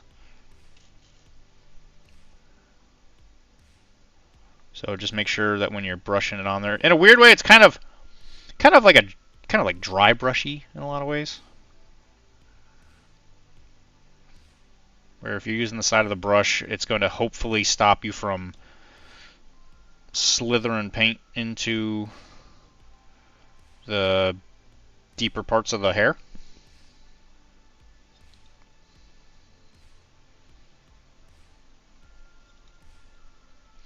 And because we are going to use some like hair, I don't know what the technical term would be, where you highlight the edges. What is that called, Kara? Where you like take a color and you only highlight the edges. Like if you were to add like bright blue to like just the edges of your hair. Ombre.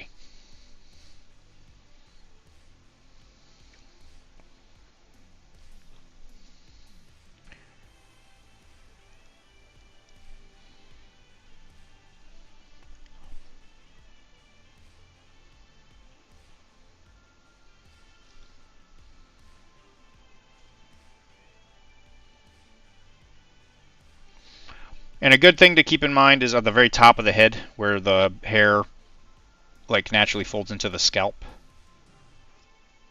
Leave that dark. Leave that on a little bit on the darker side because it will help with differentiation.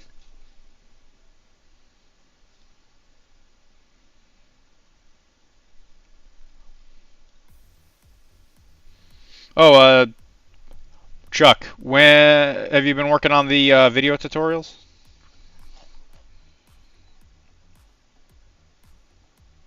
I haven't heard anything about that for a while.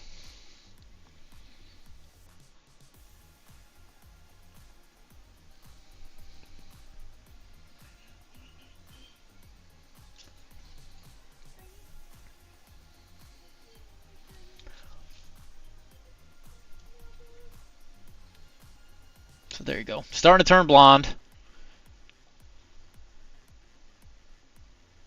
So I'm going to add more of that ice yellow.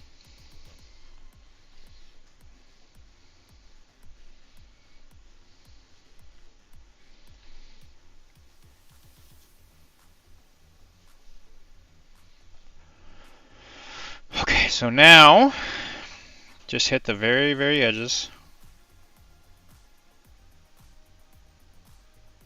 And if you see like a hair strand, just see if you can highlight it. Now you're looking at like the tippy top parts.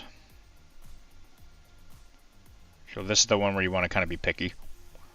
And again, I wouldn't worry so much about light direction at this point. We will for the next one. But for this one, just see if you can hit the highlights.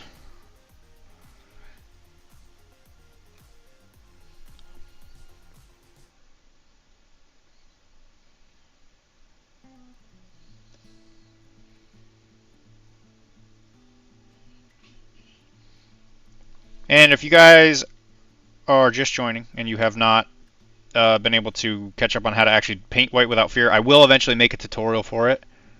It's been in the works for a hot minute, but as you can see, it's very easy for the people that were here. You just only need like 3 colors.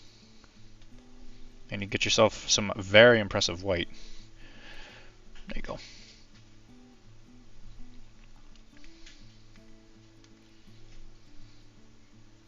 See if you can get more of that contrast without the light. So you can see he's definitely got some highlights in there. Alright, so now what you're going to do is you're going to take white, pure white. Maybe just like a touch of the old color just to kind of tie it in. Now you're going to make the light reflection. So hair is usually kind of shiny, especially like this scale. So what you're going to do is you're going to pick like a direction that the sun is coming from. So in this case we know it's from the top right. And what you're going to do is you're just going to pick out the highlights in such a way where it looks like there is a light, like a straight line. And it doesn't have to be like a super narrow line. It can be a pretty skinny line, or it can be as big a line as you want, quite honestly. Something funny.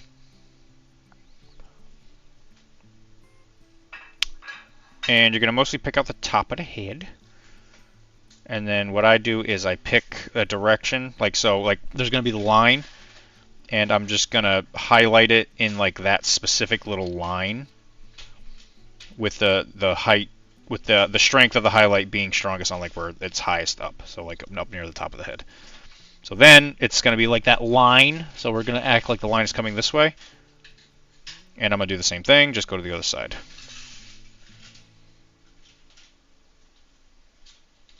And this is like a kind of just a little dirty, quick way to do it.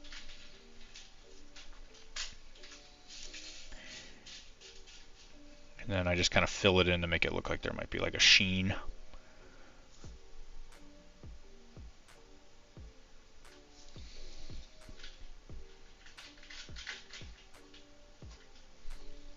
There you go.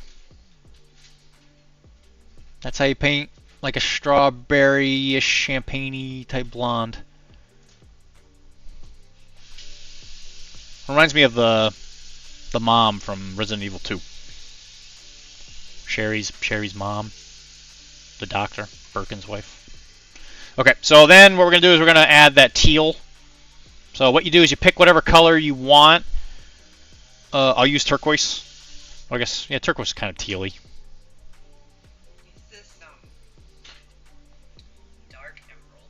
Dark emeralds might be too dark. Such a pretty color. It's a great color, but it's too dark.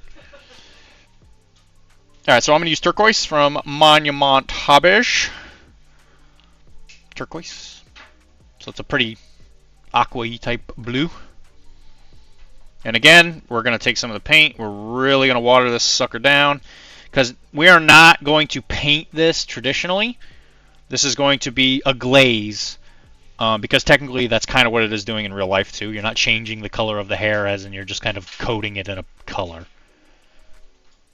So then you take it and then you just start laying it out where you want this color to be. So we're only going to be doing the edges, because she might be a corpo, but she's still a punk rock. God save the queen.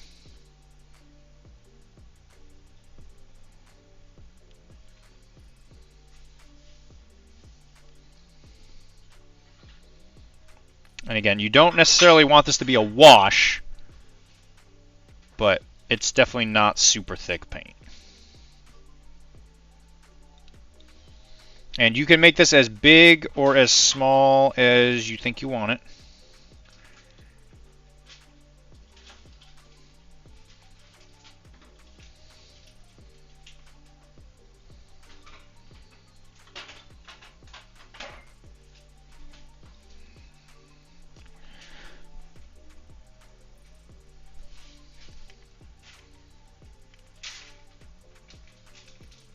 And there you go. You kind of get that effect.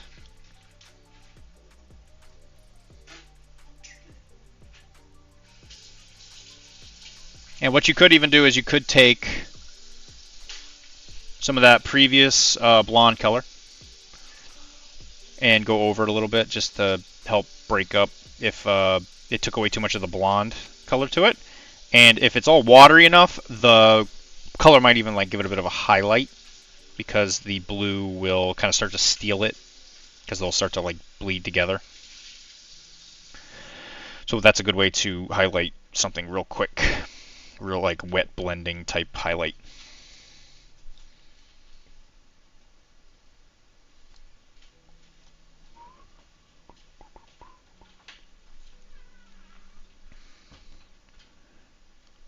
So I am not a lady, so I always like to throw things past Kara, because she is a lady. I'd be like, is this lady accurate? Because I can't mansplain how to dye hair. I've never dyed my hair.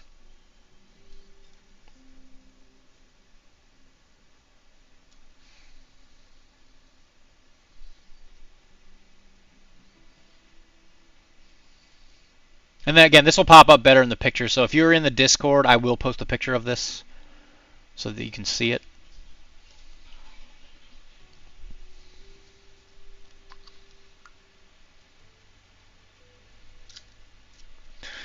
little bit of black to paint the eyes. Paint the eyeball.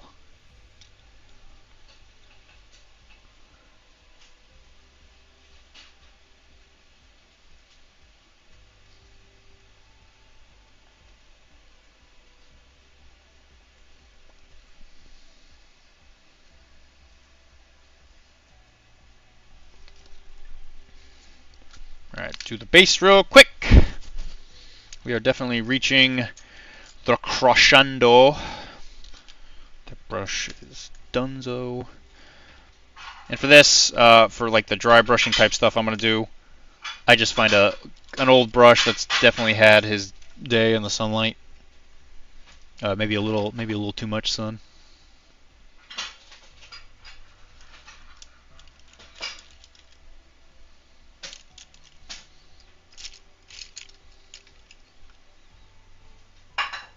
I had one I really liked yesterday.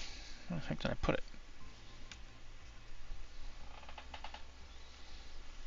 Hold on one sec. Let me go see if I can find it.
That was not where I looked. Oh, was I looking right at it? I was looking right at it. I'm stupid. Okay, so now for this base, we're going to make it look like that city stuff that I like to do. So again, we're going to take some of that white blue. Right there. We're going to just kind of slather it into the brush. Get rid of some of the excess so it just doesn't streak too bad, and then we're just going to dry brush.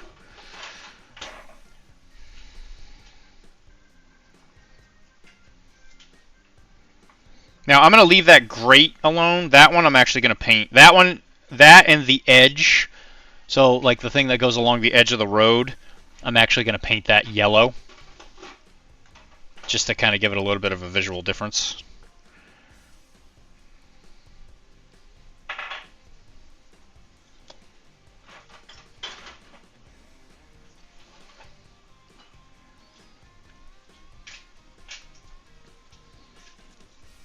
And you can see if you're kind of quick and dirty with it, it'll give you like a scratched pavement look, which I think works really good. So kind of looks just like beat up pavement, which is great. Then we take a little bit of the white. This one we're going to try and get off more, just with simple dry brushing concepts. And we're going to go in there and just kind of give it a little slather, just to give it some more depth. Again, this will give you a very beat up pavement look. And if you're using a model where you want it to be like dusty, so like ruins, like we did last time, you could take it and you could even like dry brush the model's feet in a way where it looks like they're blending in. So obviously I got a little bit on the shoe there, not a huge deal, but if that's something you think would make it more visually interesting, it's always a good thing to do. What I'm going to do now is, what am I going to do now? Let's do the eyeball real quick. So bleach bone. And just try and gently get it in there in the eyeball.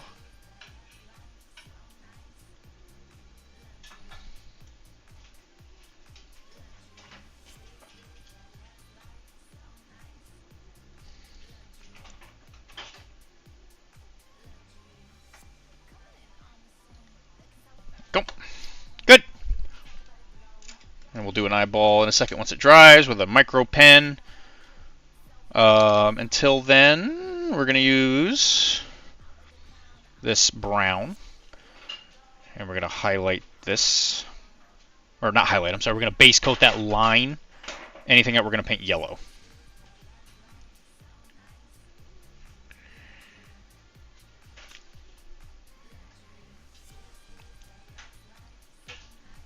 And it's okay to get a little bit on the pavement because we're going to dirty up the pavement when it's done. When you do the highlight, I did forget to do it, but when you do the white-blue highlight and all that stuff, you can also do it on like the street level to give it like a beat-up asphalt look. But that one you might want to leave a little bit more on the dark side, just to differentiate it from the sidewalk. Usually sidewalks are a lighter gray, later shade of gray.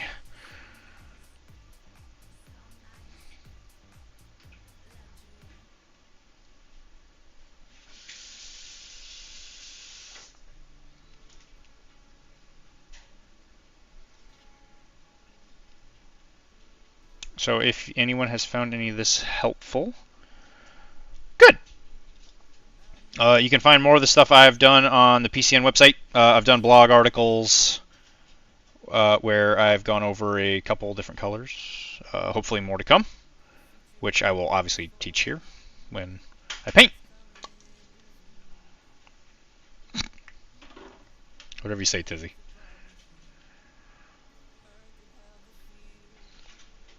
You of all people should know it's not the message, it's how the message is received.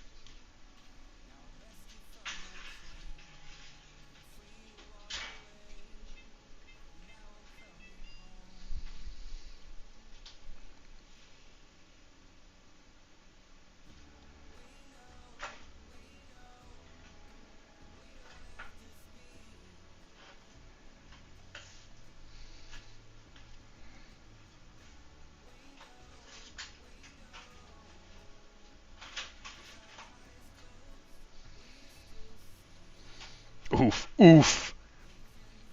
I'm not saying it's an attack. I'm just saying, no, like a stoic thing. Didn't one of the stoic guys say that? Was it Marcus? Is it Marcus that said that?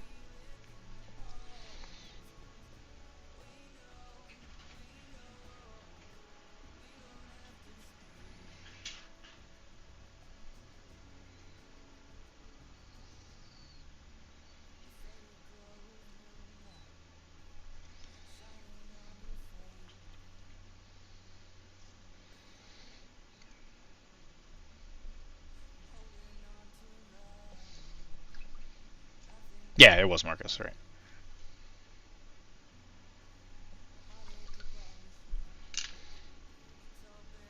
So go back, a little bit of that gray. One side of this pavement thing didn't really get touched. So do that. Just to kind of give it the texture. And for the asphalt, because I want it to be a little bit more on the black side, I'm going to really get off a lot of this paint. And I'm just going to kind of dab it. Just try not to make it look like a regular pattern. And then you can even like tap it with your finger. Just to break it up some. Give you a little rough asphalt look. Again, use a little white, same kind of concepts.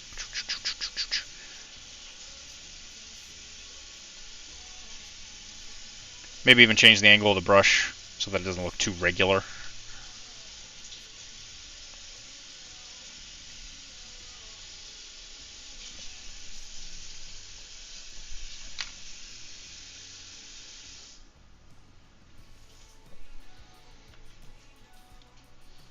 Okay, so it looks like that brown has set. So we're going to use the same yellows that Kara was using just earlier. When she hides them from me. I knew it was coming. If you knew it was coming, you sure hid it from me. Well, I never mean to. Just put it down where, it's handy to me. So we're using phalanx yellow. Okay, and just kind of grabbing it. Again, this is going to be on the base, so it doesn't have to be like the perfectest thing. What I like to do is I like the middle of it to be darker than the outsides. So I'll take the yellow and I'll pull it towards the edge. And I might not even touch the middle. Just because I like that highlight. But maybe I'll maybe a little bit of the edge. And just make sure you get the front of it.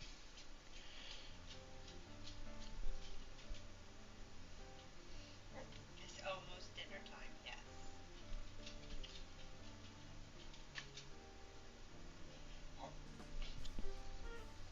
Chunk is hungry. He craves food. And he will be obeyed. But you better stop it. So there you go. I'm gonna clean it up just a little bit there, but that's the general gist. And then the same thing for this like sewer grate. I'm just gonna pull it towards where the light is coming. That's rude. I'm hoping you guys can hear the dog. You got 10 more minutes.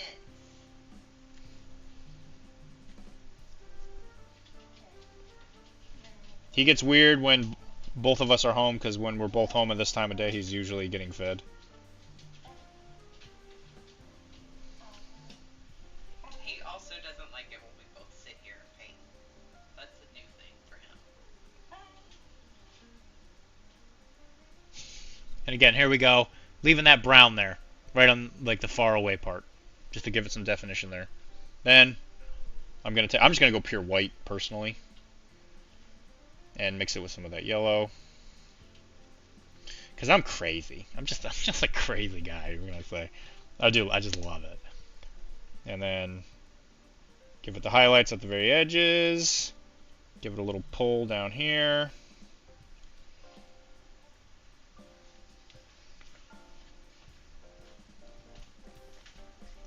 I'm just a crazy guy, can I say? There you go. You can see that white on the edges there, really making that white, that yellow have some more definition than just straight yellow on the brown.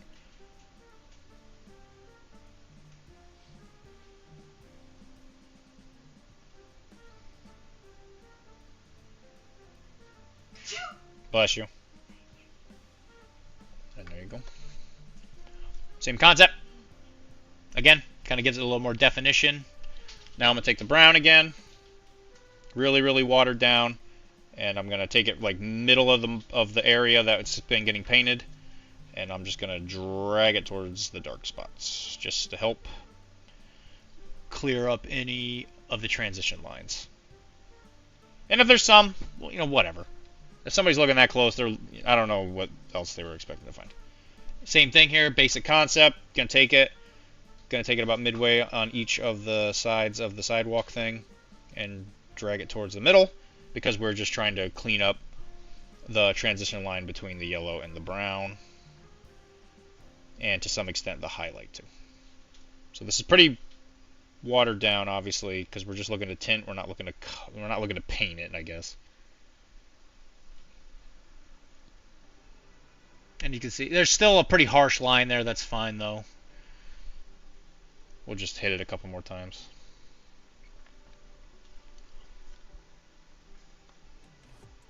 And you can even do it with the mid-tone too. Like you go in there with the mid-tone and drag it around just to try and clean up some of the lines. But again, I don't worry so much about bases because the bases really shouldn't be drawing too much of the eye. So there you go. And there's that. Just to prove something I also usually do. I was gonna skip it, but I guess I'm feeling inspired. Is I'll paint the line on the side of the road. So whenever you draw a line, it's always a good idea to drag it towards you because the hand stays much more steady.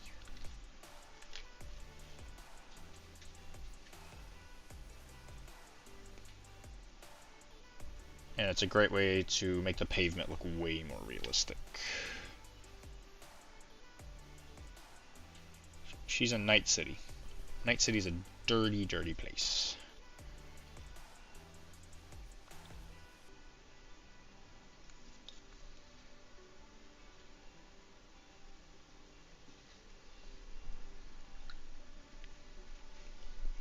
Boom. Look at that. Take a little pure white. Since I'm feeling frisky.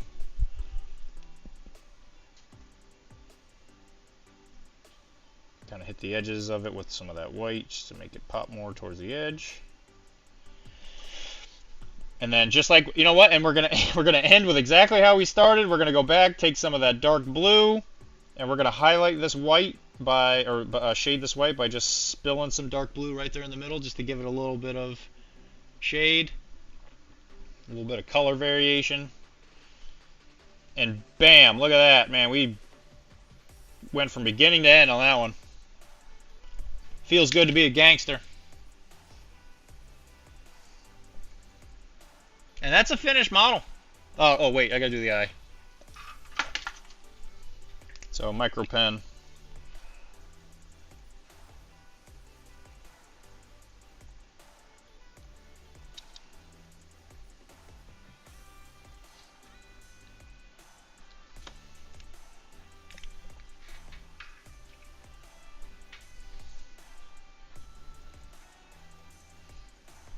Look at that sass.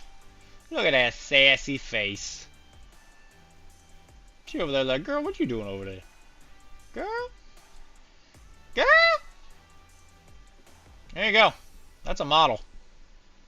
Paint the rim. I'd probably dump some kind of crap on the base. Honestly, with the Corpo lady, she's probably in the nicer part of town, so it's probably not covered in junk. I will use a little bit of this Typhus Corrosion. I really, really like this stuff. I've had this bottle for a long time. It is not really paint anymore, as you can clearly see. So I'm going to use a crappy brush, use some water, really just kind of grab some of the gunk.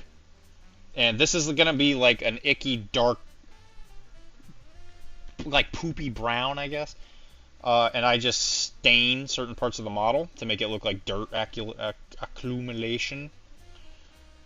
And then what you can do is you can always take your finger and dab it. And what this will do is create a variation in the tones, and it'll make it look way more realistic, like way more realistic. You put it over like the sewer grate, and especially if it's super random, it will look natural. Because the one thing that is the case with nature is that it's not, it's very random. Things happen randomly. So again, you just kind of put like a dirt stain right there. And then it's just like, oh, some homeless guy probably peed right there. And who doesn't love that? Who doesn't love a good homeless pee spot? I live in Boston. There's homeless people everywhere.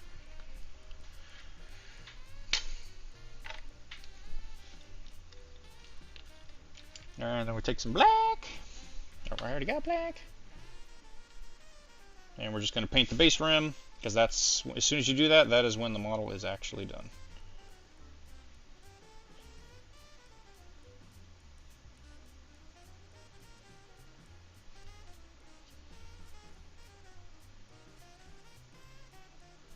And at that point, you can bag it and tag it, varnish it, and you got yourself a finished model.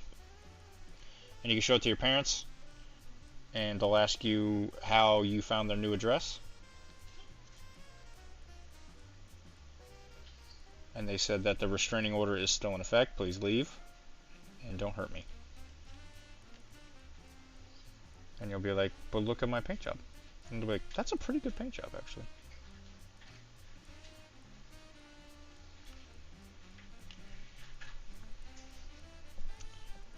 Have I been to Fenway? Yeah, well, Fenway's a place. Fenway's like a borough of the city.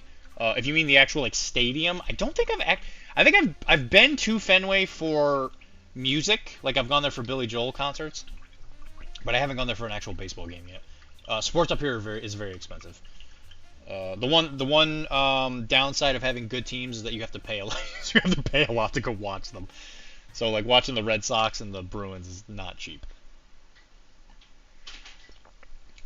Make sure everybody says goodbye to Beaker.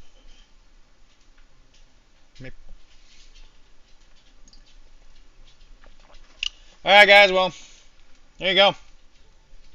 That's all she wrote. I don't want to touch the sides because it's wet, but Chunk really wants to eat, and he's not happy that I'm still here. You hear that? You hear that, guys? You're killing my dog.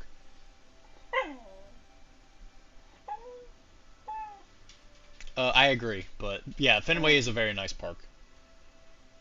So what did we learn today? We did a lot of white. We did some of the stocking stuff.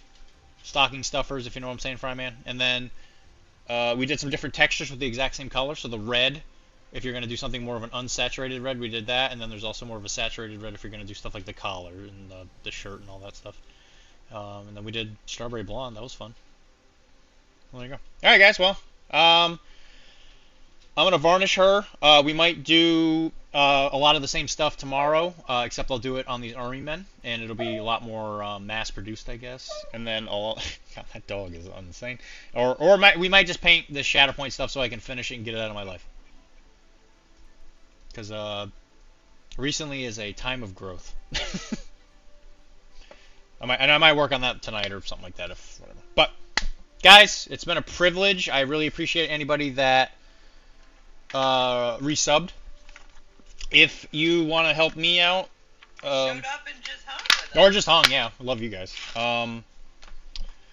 You guys are why I do this for sure. It's cool to hang out with you guys, and go to Patreon and sub to Professional Casual Network. If you want to help me specifically, you go to Digital Nomads. That one is what helps me out. And if anything you can throw my way, especially these days with the upcoming business purchase, I would really appreciate it. So, and if you do that, you can ask me to do stuff for you, and I'll probably do it. Because he's a sucker. I am, in fact, a sucker. So, tomorrow, unless somebody has a better idea, I'll probably continue to do something very similar, paint some army men or whatever, and probably make some bad jokes. So if you want dad jokes or me making weird noises, come my way. I'll probably play Street Fighter tonight, so I'll tell you how bad I did. Alright, guys. Well, it's been a privilege to hang out with you guys, and keep it popping, and I'll talk to you guys next time. Bye. Hey, bye. Say bye, Kara. Bye.